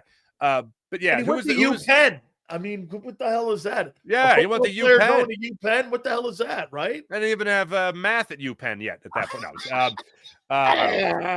Calculus? I don't know. Concrete Charlie in calculus class. Is that a Temple guy throwing shade at somebody? Is that what that was? Yeah, you know. I just for the first time saw a little shade from a Temple guy over at a UPenn guy. We're the Harvard of North Broad. We look down on anybody down University City, West Philly. Going to the old what's the name of that bar? The Track at 44th in Baltimore. Anyway, I had karaoke Monday nights when I lived over that way. Good times. But no, all the respect in the world to anybody who went to UPenn, because they might be my one day. They might be my doctor one day. All right. Finally here. Now I'm going to be Big Sills. Okay. Which is a conspiracy theory guy. Now you tell me. So Brandon Graham has a 42-minute speech. Brave, love everybody. Oh my God, the cookie guy, the guy with the Slurpee, the guy who parks cars. Not one freaking mention of Sirianni the whole 42 minutes. Not one mention. He mentioned and thanked Andy. He mentioned and thanked everybody. Jim Schwartz, Howie, the owner. Not one time in that 42 minutes did he mention Nick Sirianni, and he was sitting right in front of him. Now, Farzy, am I being Big Sills here, trying to make shit into something here, or I mean, I don't know. What do you make of that? Obviously, there's a huge riff, and they're probably going to have a steel cage death match with one another. I don't know. That is weird because I thought there was also like Jason Kelsey referenced his high school band leader, his music teacher. Brandon Graham referenced, I think her name was Kathy. Yeah. Who I think is like, I don't know who Kathy is. I still got to look that up. I think she works in the travel. I would assume travel or Yeah, dining it was like hall. the I don't know. travel or something. He mentioned even the trainers. And Yeah. I'm like, well, the guy's sitting right in front of you, and you're not Yeah. even going to mention the guy, the Paisan sitting there right there, Nick Sirianni, nothing. And he just like blazed right over him. Hey, I'd like to thank all the people we won with, my teammates, everyone. No Nick. That's interesting. I think you're on. I think clearly they hate each other and they tolerated one another. No, that is. I think if somebody pointed that out to Brandon Graham afterwards, I think he feels terrible about that. I will say that. Oh, good. That's interesting. That's interesting. I didn't. Hey, Archie, oh, good. Yeah. Oh, good. Yeah. Right. No, but I did see the video that came out where at the Super Bowl, and this wasn't on any of the mic'd up pieces. So I guess they saved this for after Brandon decided to hang it up officially, and they hug. BG and Sirianni hug at the end of the Super Bowl, and Sirianni says, "I'm going to miss you next year. I'm really going to miss you." So I guess they had already known. And then the other thing is, this was on the Eagles mic'd up Super Bowl. It wasn't on NFL Films mic'd up. And it was when Sirianni was counting the sacks, which happened in both videos. I don't think they had him in the shot originally, but the Eagles mic'd up had him counting sacks with Brandon Graham. So he'd be like, "That's one." And then he'd go over and like slap Brandon Graham on the helmet and be like, "That's two." So that's who he was. That's who that rapport was with on the sidelines there. But yeah, I think that Brandon Graham would feel terrible about that if somebody pointed. I mean, he probably realizes it by now, and maybe he has thanked him enough. But let's stir the pot, though. Big Stills. They hate each other. Yeah, they're going to have a steel cage death match for charity. Yeah, whoever comes out the least and bloody he's going wins. back to help Michigan and never helping the Eagles ever again. That's it, right? Yeah. Oh, by the way, shout out. You mentioned him, but shout out Avante Maddox. I got to know Avante when he was here in Philly. And he's back home in Michigan. I feel terrible for him in this regard and only this regard. When the Eagles had played out there, he get hit up. He get hit up for tickets like nobody else.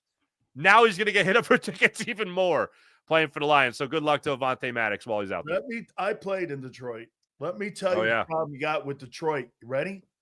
So you get your paycheck, you look at it, and you're like, what's that other 11? What's this? City Entertainment?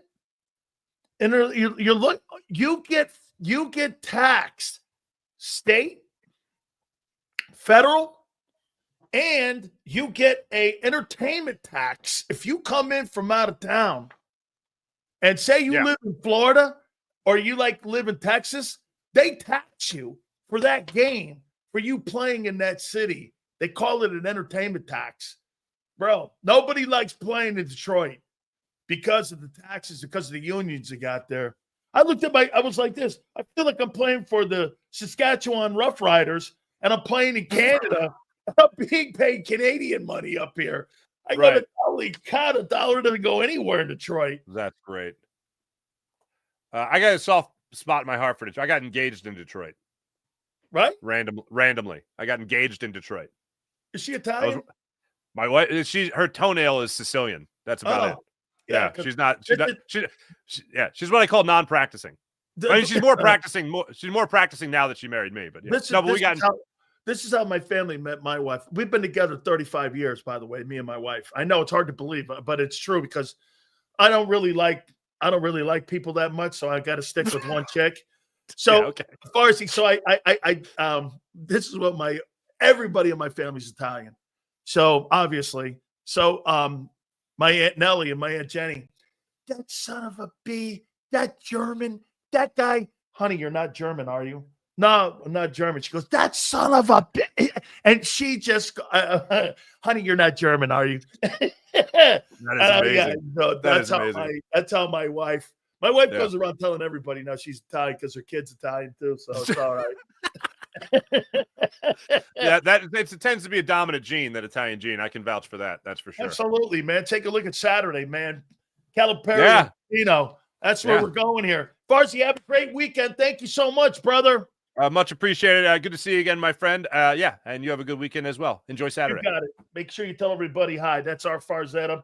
Love Mark Farzetta, man. We appreciate him coming aboard. Make sure you check him out, too. He starts our broadcasting out here on JAKIB Sports Monday through Friday. We appreciate him doing that with us. Please hit the like button. Don't forget my great friends at Morgan & Morgan.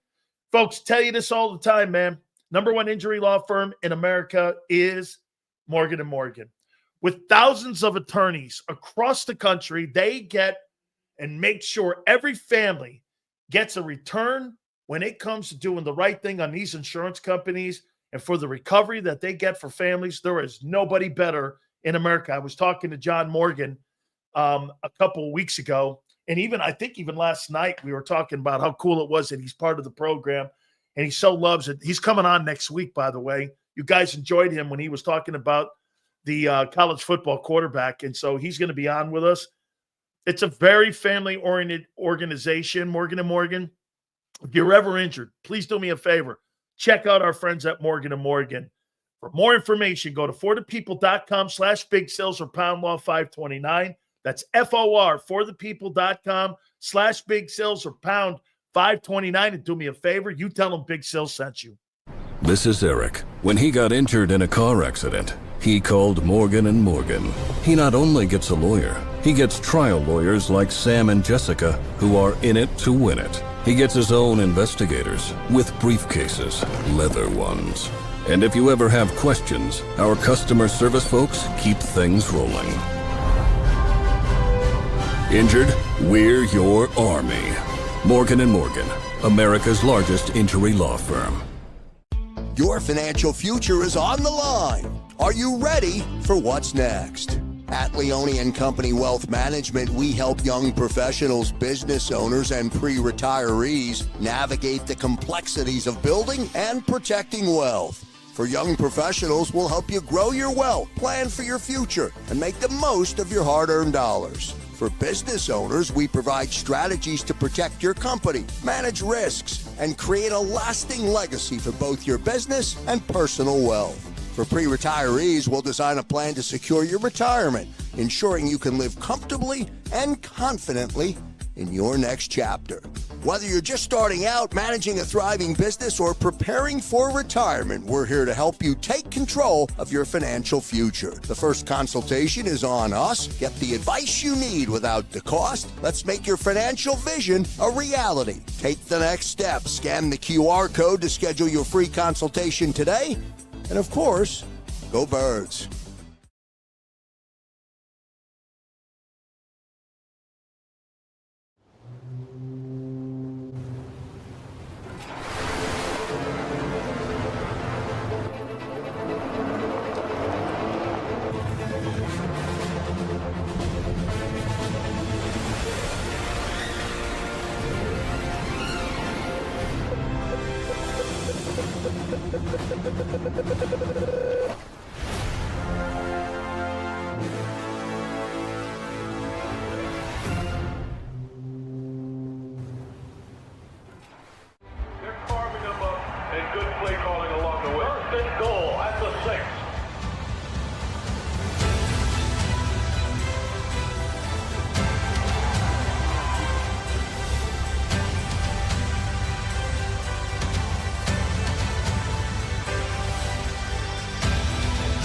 Field of life, First Trust Bank is there for you. Champions on three. 1, 2, 3. Because Philadelphia dreams deserve a Philadelphia bank. In our hometown, we all look out for each other. We step up to keep our communities going strong. And at Independence Blue Cross, we're here to keep you going strong as the #1 health insurer in the region. No IBX is always looking out for you. EAGLES, Eagles.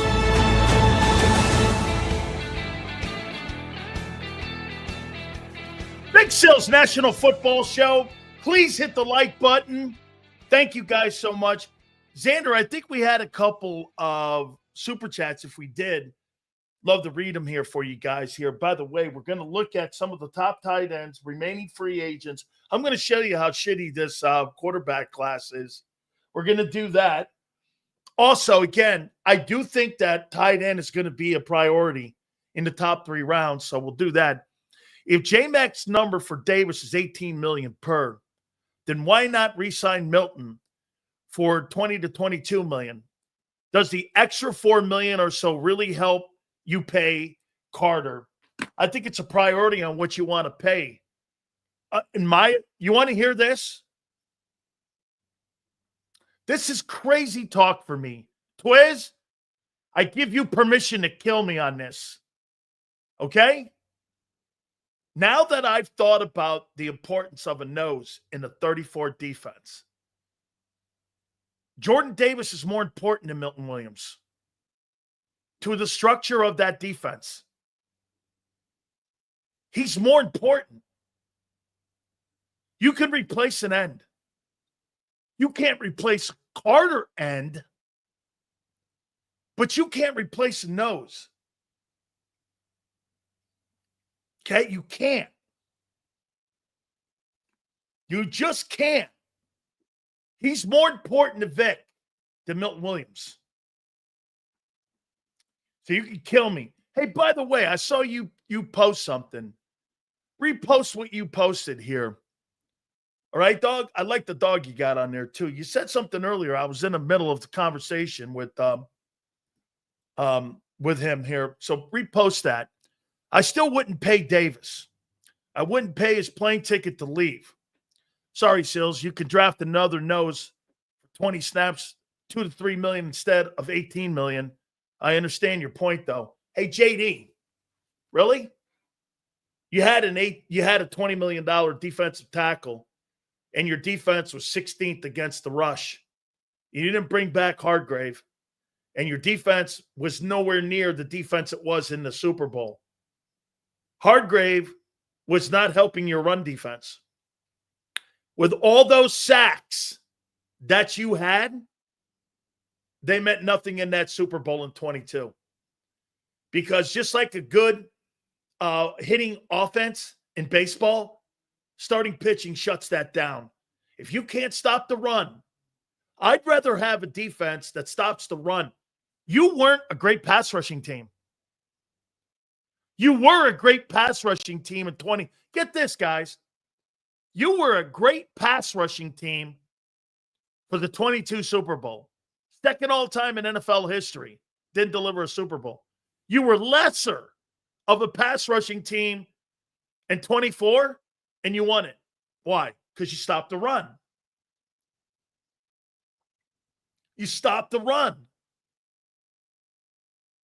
Jordan Davis is important to the structure of that defense. He is important to that. Xander, if we have any more, we'll throw him up there. But, dude, Milton Williams is not as important to the defensive scheme as having a great nose. You got to be strong up the middle. 2 great tackles, 2 linebackers, and your safeties have to play well. Okay? So, Jordan Davis is important. If that guy plays 35 reps a game, 40 reps, you must be getting killed in the run. You know how important it is for that guy to be in shape? You can't stop the run. The Eagle defense this year will be in shambles, no matter what you have with Aaron Donald. Both those guys have to play well. Davis has to be a factor. By the way, the legendary Philly Godfather is going to join us in a couple minutes here. I'm going to do the top free agents here in a second. I'm also going to do the top tight ends. I want to do something here real quick. Some of you may know, and some of you know that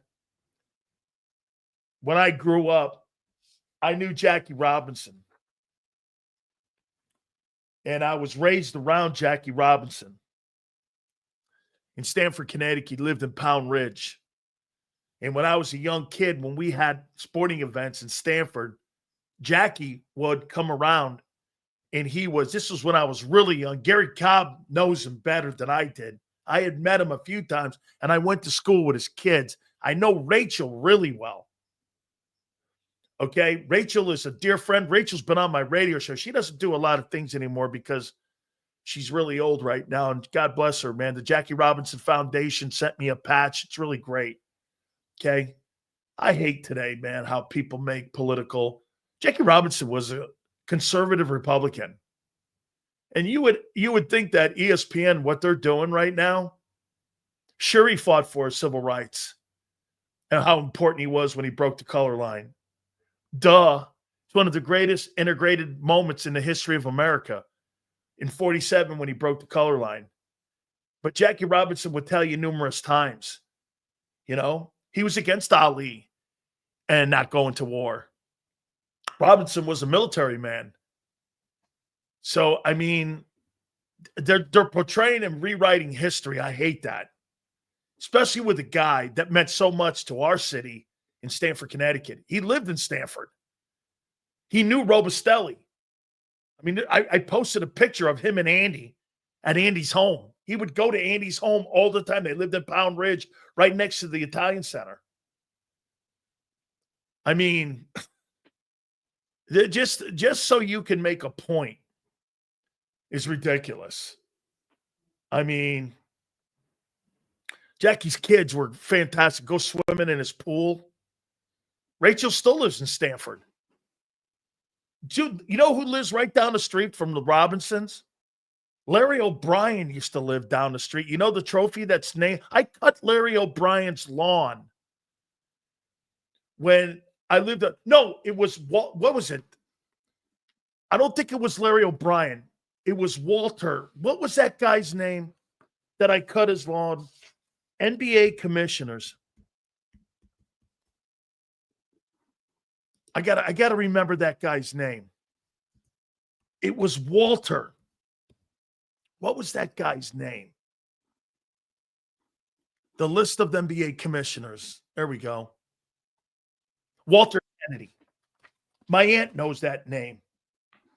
Walter Kennedy, if you look at it, Walter Kennedy lived in Stamford. I used to cut his lawn. He was the commissioner of the NBA. You know who lived, like I said, you know who lived right down from him? Jackie Robinson lived right down from the Robustellis, from the Italian Center. Crazy where I grew up. I used to cut that guy's lawn, former commissioner of the NBA. Robinson, I'd swim in his pool. And Robustelli, of course, I hung out. He's a family member. Crazy. I've had the weirdest life there is, man. All right. Talk about a weird life. I think we're kind of connected from a mother we're brothers from another mother here. Me and the legendary Philly Godfather here, man. I mean, this guy, for him to find time right now with the NCAA tournament going on, I do have to start it out here, though. I got a special for him. It's called the Guinea Goon Bob matchup. Rick Pitino, and we got John Calipari on Saturday, baby. That's for all the noodles in Philly. Let's go. Arkansas versus St. John's. I actually like St. John's. They haven't been this good since Luke Carr II. Without further ado, the man who's been really busy, our good friend, the legendary Philly Godfather, joins us now. How you doing, brother? What's going on, Dan? How you been? All right? I haven't seen you in a while. You got it, man. I mean, is this the second biggest event in America, the NCAA tournament next to the playoffs of the NFL? Honestly, this week of March Madness, for me this year, has been bigger than the Super Bowl. So, wow. And out in Vegas, everything's packed. I talked to my friends out there where during the Super Bowl, it wasn't that busy. It was kind of a weird Super Bowl. I don't know whether people were tired of seeing the Chiefs in there, but we were really happy that the Eagles beat them senseless. Hey, let me start with a couple football ones. You think the Eagles are still the favorites now with all the moves they've made? Do you think that they're still the betting favorite to win the Super Bowl this coming year? Yeah, they are. I think they're at plus 650, depending on what sportsbook you use. I think at DraftKings they're the favorite to win it all, followed by the Chiefs, and then you got the Bills and all the usual suspects. But as of right now, the Eagles are the odds-on favorite to win the Super Bowl at DraftKings. Is it close with like Detroit or some of these? Can you give me like the top three teams right now that you think are favored right now to win the Super Bowl? I mean, it's hard to believe with all the losses that they have. That just shows you how deep the money guys still think that roster is. Well, the nucleus of this Eagles team is unreal. And it's the Eagles at 650. I think the Chiefs are plus 700. And then the Bills, I think they're 7-1. The Ravens are there. they're all kind of clustered together. And then the Lions are 9 or 10-1. And the Commanders, a team that might shock a lot of people this year. I like them to win the NFC East this year. They're at 16-1. So they got the 6th best odds to win the Super Bowl next year. All right. I'm going to go down the I want to do some some bets here for the tournament here as we got games coming up tonight and also tomorrow here. And I first want to start out with I've got Houston.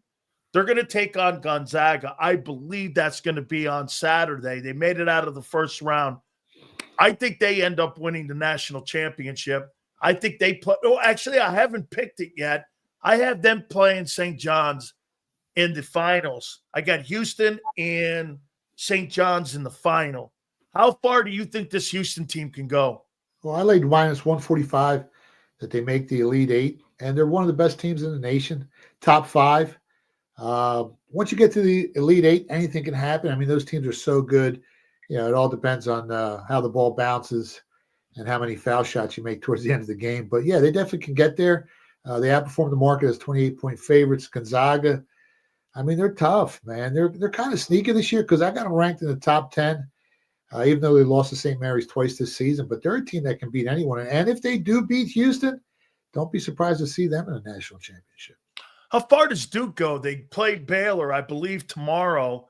They got out of that game against Mount St. Mary's. And I believe Mississippi State, one of the SEC teams that Baylor played, if I'm not mistaken, they play tomorrow. How far can you see this Duke team going? I mean, they're in the easiest bracket out of all the brackets on there. You know, it seems like they always do Duke a favor. Yeah, I know. Put them in the Greensboro bracket or down in the Southeast. They're always in that bracket, right? Yeah, so you see what kind of bracket they're in. I think they got the easiest path to the national championship. They got the best player in college basketball. It looks like he's healthy. They just beat a team by a gazillion points today, Lane 32, and they crushed the number. So, yeah, they're probably – I mean, they're definitely Final Four, Elite Eight, definitely. I think they're the odds-on favorite at 3-1 to win the whole thing. So they're going to be there at the end, Dan. How about Oregon, Arizona? Do you see anything out of those two teams? I mean, Arizona always has a great basketball program. They take on Akron, I believe tonight. They take them on maybe in a couple minutes. So, I mean, do you see Oregon or Arizona doing anything? No, there's too many good teams that are much better than both those teams. And those Zips, I mean, they're a little dangerous. They're they're double-digit dogs against Arizona, but you better watch out, man. That's going to be a closer game than most people think.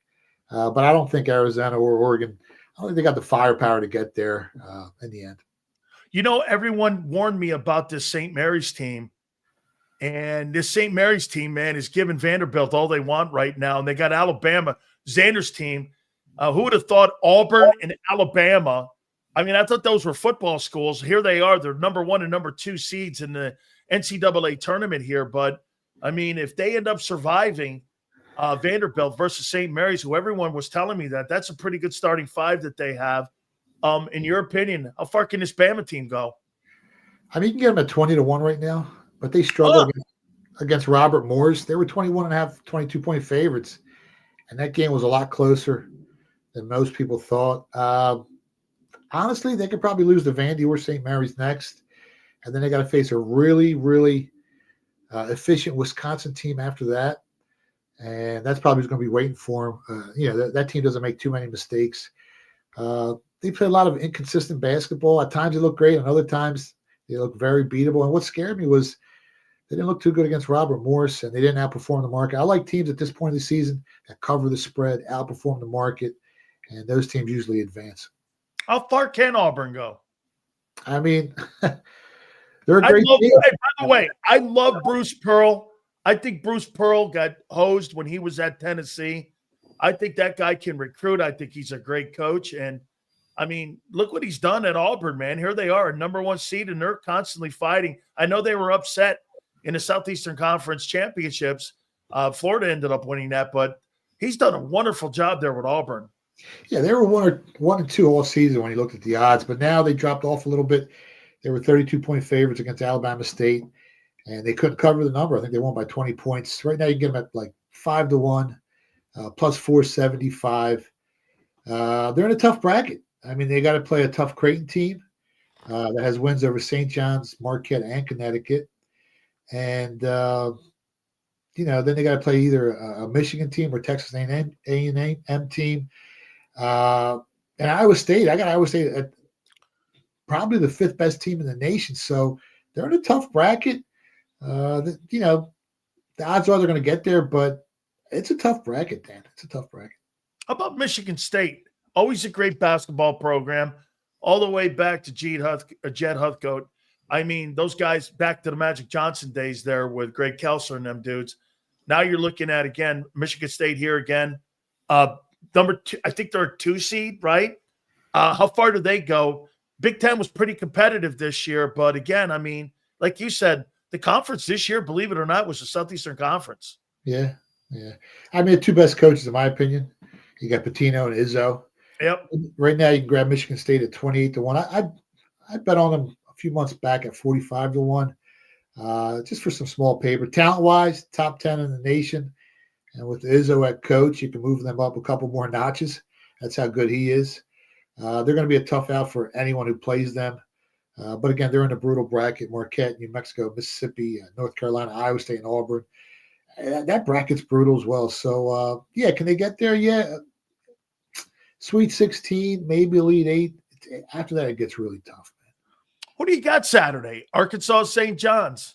What do you have in that game on Saturday? I'm hoping St. John's. A big Pitino fan. I got him at 60-1. I bet him last April, and people were laughing at me. Why are you betting him so early? And I knew a couple things that other people didn't know, and now they're right there. It's going to be hard covering a 7-point number. 2 good coaches. Foul shooting isn't the best for the St. John's team. I think they win the game. Do they cover the number 7? That's a big number. UCLA, Tennessee. I mean, obviously, UCLA, the heritage. Tennessee's number 2, I think, in the country. Number 2 or number 3. What do you like in this one here? I think that's a Saturday play. Yeah, I mean, if you're looking at Tennessee, UCLA just blew out Utah State. So Tennessee's probably the right side here. You can get them at 22-1 to win the whole thing. Top 40 offensive team, top 10 defensive team. If they show up in the next 2 rounds, they probably end up in the Elite 8. But again, they couldn't cover the number against Wofford. I mean, they were laying 18. They won by 15. And like you said, they're in a tough bracket: UCLA, Kentucky, and this healthy Illinois team. Watch out. That team at 80-1. I don't want to call them a Cinderella team because I got them ranked top 20, but they were banged up all season. Now they're finally healthy. And when they were healthy during the year, they were top 40 offense, defense, in almost every metric. So at 80-1, that Illinois team offers a lot of value. It's probably going to be Tennessee or Illinois coming out of that side. That's funny. I remember people telling me that, you talk about some of the top recruits in the country. Illinois had a really good team, but as you said, I think maybe, what was it? Only like 11 times I thought I heard where they had their starting 5 out there, but now they get that starting 5 back. Xavier is always a great program too. So you like Illinois over Xavier in that game? Yeah, I think I laid the 4. They're the better rebounding team. They got 2 more wins against top 50 teams this year. They're the better shooting team. They're just a better team overall. Their metrics are better, and they're finally healthy. Like I said, top 40 in offense and defense when they're healthy. They're a really good free throw shooting team, and you got to make your foul shots in this tournament. You see what happens if they don't. But they're in a tough bracket as well. So I like Illinois. -4. Yeah. Anything for UConn? I'm a Connecticut guy. I've always rooted for UConn. They got Oklahoma. It's an 8-9 matchup. I mean, all the national championships. I mean, geez, oh man, they've had such a great run the last couple years. Is it just where they're kind of running out of gas here a little bit with talent on that roster? I could see easily, they've been so up and down this year, man. I could see Oklahoma actually beating them in this game. And then they believe that they would end up playing, if I'm not mistaken, the winner of Colorado. Is that right? Would they play Colorado? Oh, no, they would play the winner of Florida, Norfolk, right? Yeah. What a prize that would be. Oh, no doubt. They get the number 1 team out of the SEC and the Gators, who I saw play in that SEC title game. I mean, they were fantastic. I mean, who would have thought Florida's basketball program now has supplanted the football program? But they've won tons of national championships down there. And I got to tell you, man, I mean, but UConn, anything there with UConn this year? I mean, I think the line opened to 4.5. It's up to 6.5. If it goes to 7, I'll probably be on Oklahoma. I really think the game's a coin flip. I think UConn's a little overvalued, winning those last 2 national championships. The bookmakers know the public loves that team. They've covered almost every game for the last 2 years, in this tournament. Great coach, but I think at 7, I like Oklahoma. UConn probably wins the game, but it's a coin flip, man. It's a coin flip. He should have took the Laker gig, shouldn't he have? Right? He should have took the Laker gig. Luke is too slow, and Larry Bird was too slow. And you hear all these crazy. I mean, you see Luka the other night. You see him. You see Luka Doncic the other night. I didn't watch. I don't know. He can play, man. Yeah, the kid's. When he's healthy, he's top 5. I mean, him and Jokic, the 2 slowest guys in the league, are the 2 best players. I mean, it's just, people just love to hate on that kid.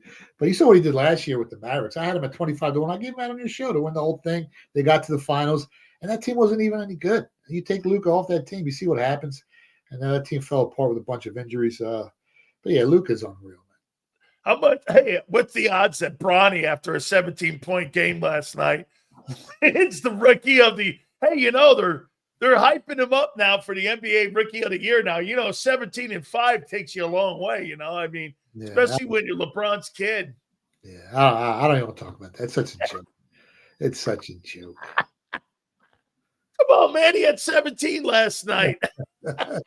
I think the headline wasn't the headline leading the score for the Lakers.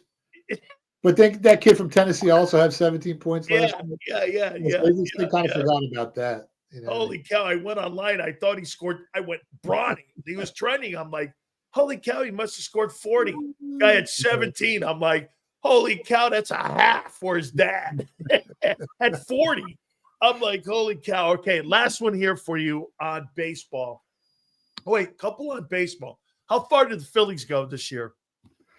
That Braves team is really good. I forget what their season win total was. I think it was 89, 90. I forget what it was. Depends on if they can stay healthy. But who's going to beat the Dodgers? We can talk about the Phillies all we want, but that Dodgers team, it's not even fair. It's not even fair. I mean, the money they spent, the guys they have on that team. I think the Braves win the division this year.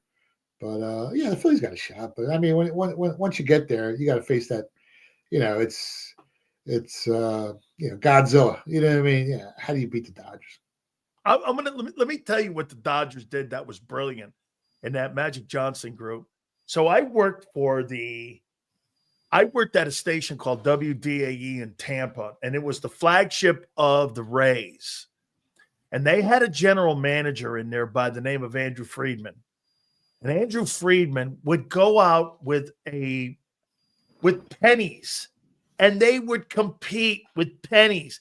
This guy he's the original, not Billy Beane, Moneyball guy. They were always winning 94 games, 95 games.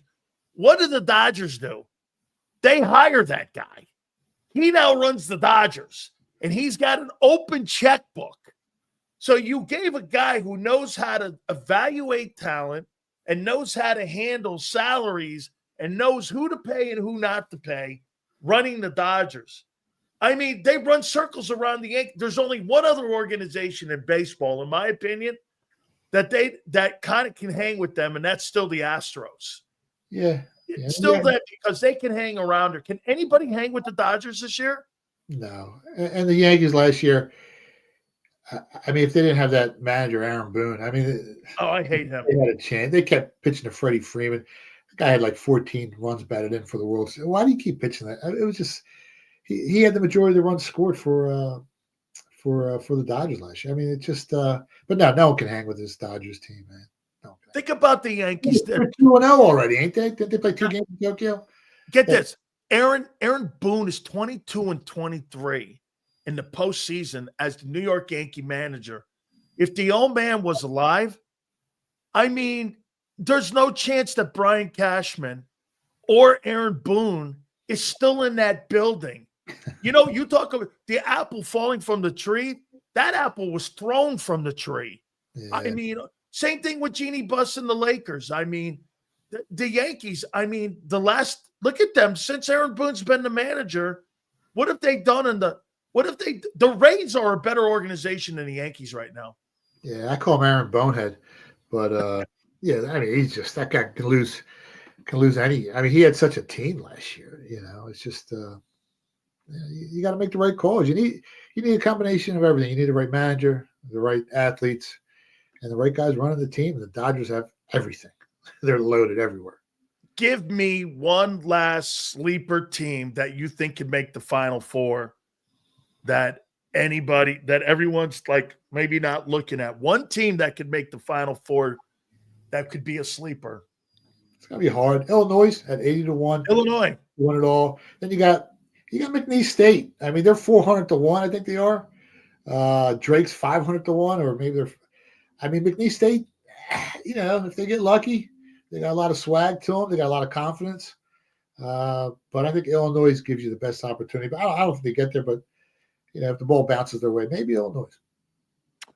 My friend, always great. Always great finding out where you are with the money. Tell the good folks where they can find you.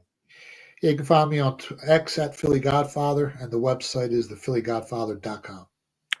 That is my good friend. Have a great weekend. Again, take Rick Pitino over Calipari. I love both Paisans, but I always go with the Paisan who ends in O. Always remember that. Always take the Italian that ends in O. Baby. DiMaggio, De Niro, Marino, Sileo, Pitino. Always go with the guy with the O. Thank you so much, brother. You got it. That is my friend, Philly Godfather. Make sure you check out his stuff. I do like the NCAA tournament. Always make sure you hang in there. Hey, when we come back out of the timeout, I am going to look at top free agents that are left. Asante Samuel, Xander hates him. I'll tell you why he could be an option. Also, the tight end position, I've got him ranked all the way down. We're going to do that. Hit the like button. Keep it here, National Football Show. This is Eric. When he got injured in a car accident, he called Morgan & Morgan. He not only gets a lawyer, he gets trial lawyers like Sam and Jessica, who are in it to win it. He gets his own investigators with briefcases, leather ones. And if you ever have questions, our customer service folks keep things rolling. Injured? We're your army. Morgan & Morgan, America's largest injury law firm.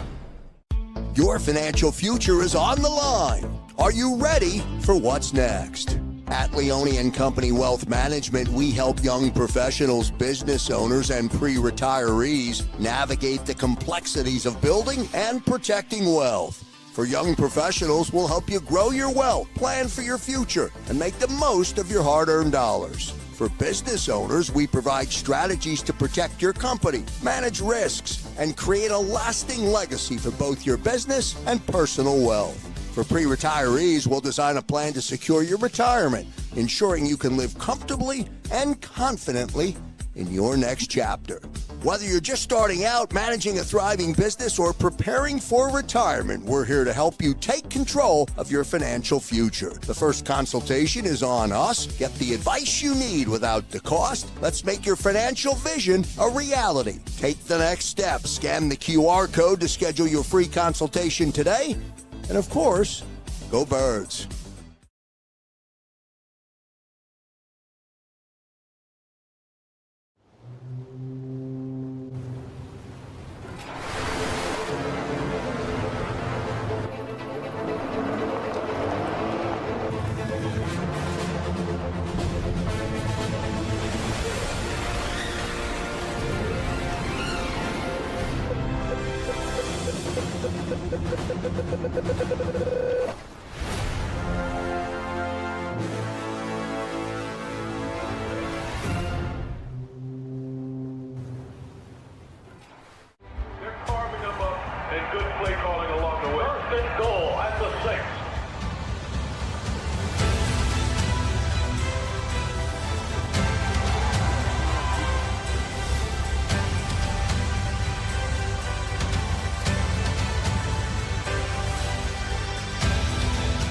field of life, First Trust Bank is there for you. Champions on three. 1, 2, 3. Because Philadelphia dreams deserve a Philadelphia bank. In our hometown, we all look out for each other. We step up to keep our communities going strong. And at Independence Blue Cross, we're here to keep you going strong as the #1 health insurer in the region. No IBX is always looking out for you. EAGLES. Eagles.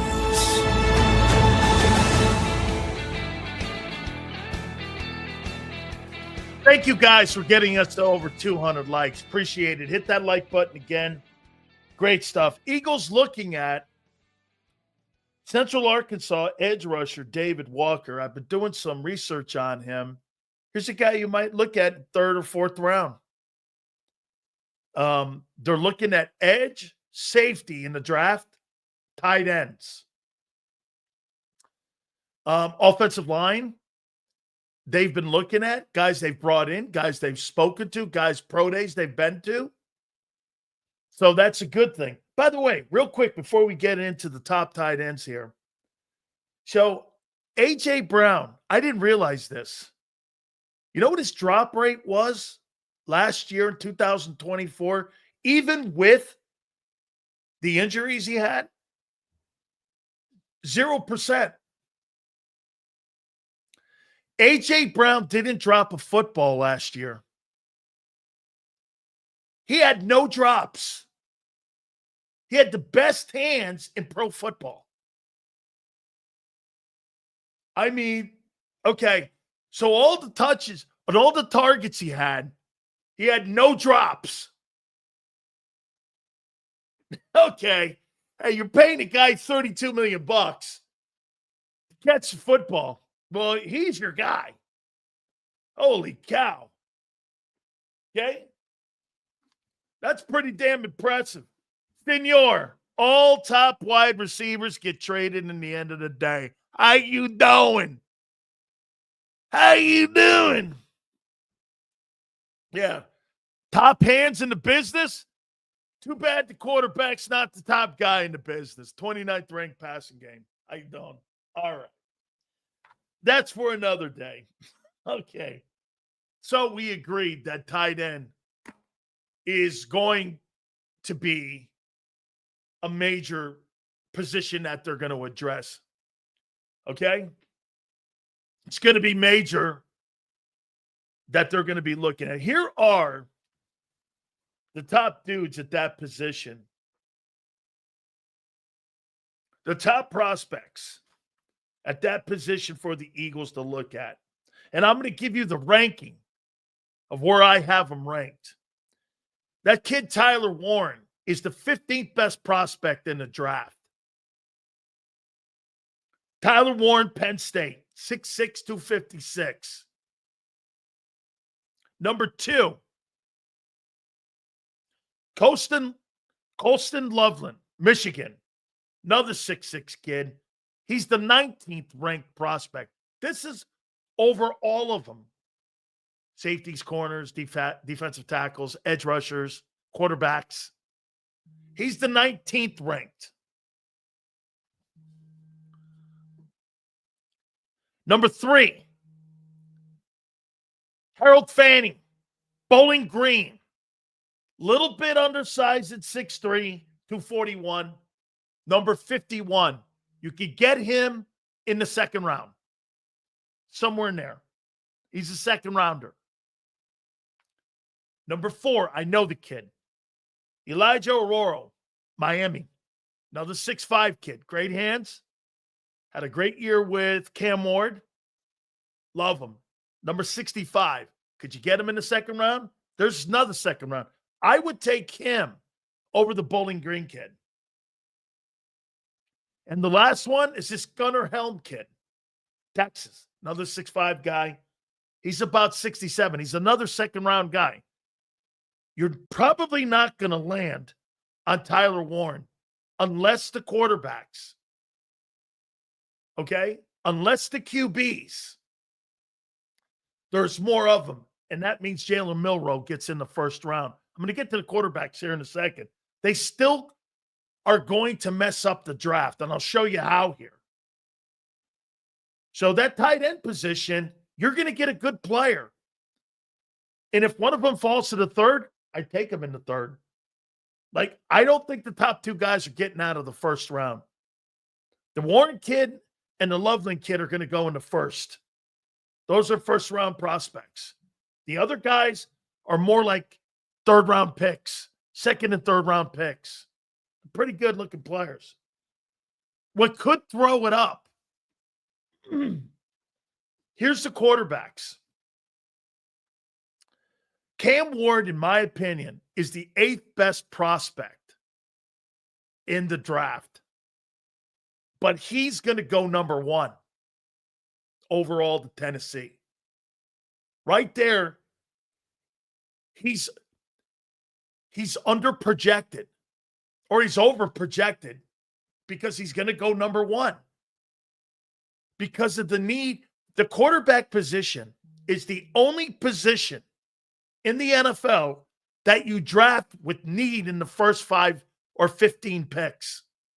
It's why you miss on him. Cam Ward's the 8th best player, evaluation-wise. He's barely a top 10. He's going number 1. Okay? Right then and there, you know that the quarterback position this year in the draft is weak. Like when you had Bryce Young and you had C.J. Stroud. Those guys were top 7 prospects. By the way, I'm still a Bryce Young guy. I like Bryce Young. Number 2, the number 25 ranked prospect is Shedeur Sanders. Still a first rounder, but he's going to go in the top 5 picks. He could go to New York. He could go to Cleveland. Get this, you're the 25th best prospect, and you're going to go in the top 5 picks. I mean, okay. Jackson Dart is the number 45 ranked prospect, the quarterback from Ole Miss. I think there's a shot he goes in the first round. How many quarterbacks like Brandon Weeden have you seen go in the first round? Or, dude, Josh Rosen. Remember that kid from UCLA a couple of years back who went in the first round and was always hurt at UCLA? He went in the first round. I'm telling you, you're going to see some surprises when it comes to the draft. This helps the Eagles. That means good players are falling in the draft to you. It helps you so much to trade out and into the second, multiple 2s, maybe getting a 1 for next year and even loading up more for the 26th draft. The number 63 ranked prospect. By the way, I think Jalen Milroe has a shot to go in the first round. Steelers have met with him multiple times. He's meeting multiple teams now. He ran a 4.43 or some shit. By the way, Xander, I got to tell you, Brian Baldinger sent me a tape about him playing against the SEC competition. It's pretty impressive. I mean, he's kind of better than you thought. Dude, I get he lost to Vandy. I get some of the games. SEC's awful competitive, man. That ain't it ain't a Georgia, Alabama, LSU league anymore. Anybody can jump on you and beat. That's what makes that conference so good, is that anybody can beat you in that conference. Would it shock me if Cam Ward, Shedeur Sanders, Jackson Dart, and Jalen Milroe go in the first round? I'll tell you, if that happens, the Eagles are going to have their selection of great edge rushers and great defensive tackles down there at 32, and maybe even want to move up. Quinn Ewers, 107. More of a third-day guy. I never liked him. Arch Manning should have been starting the entire time. That Dylan Gabriel kid, he's 124. These guys are all going to go ahead of these picks. 124th ranked prospect. There's like 300 and something that they rank for the top 7 rounds. And then you got Will Howard at 152. Those are your quarterbacks. This is a shitty group. But I guarantee you, 3 are going to go in the first round. Maybe 4. Could you see Jalen Milroe down and somebody take him in the bottom of the first round? I see a team take him down there. Yeah. Could you see a team like the Jets take him? Yeah.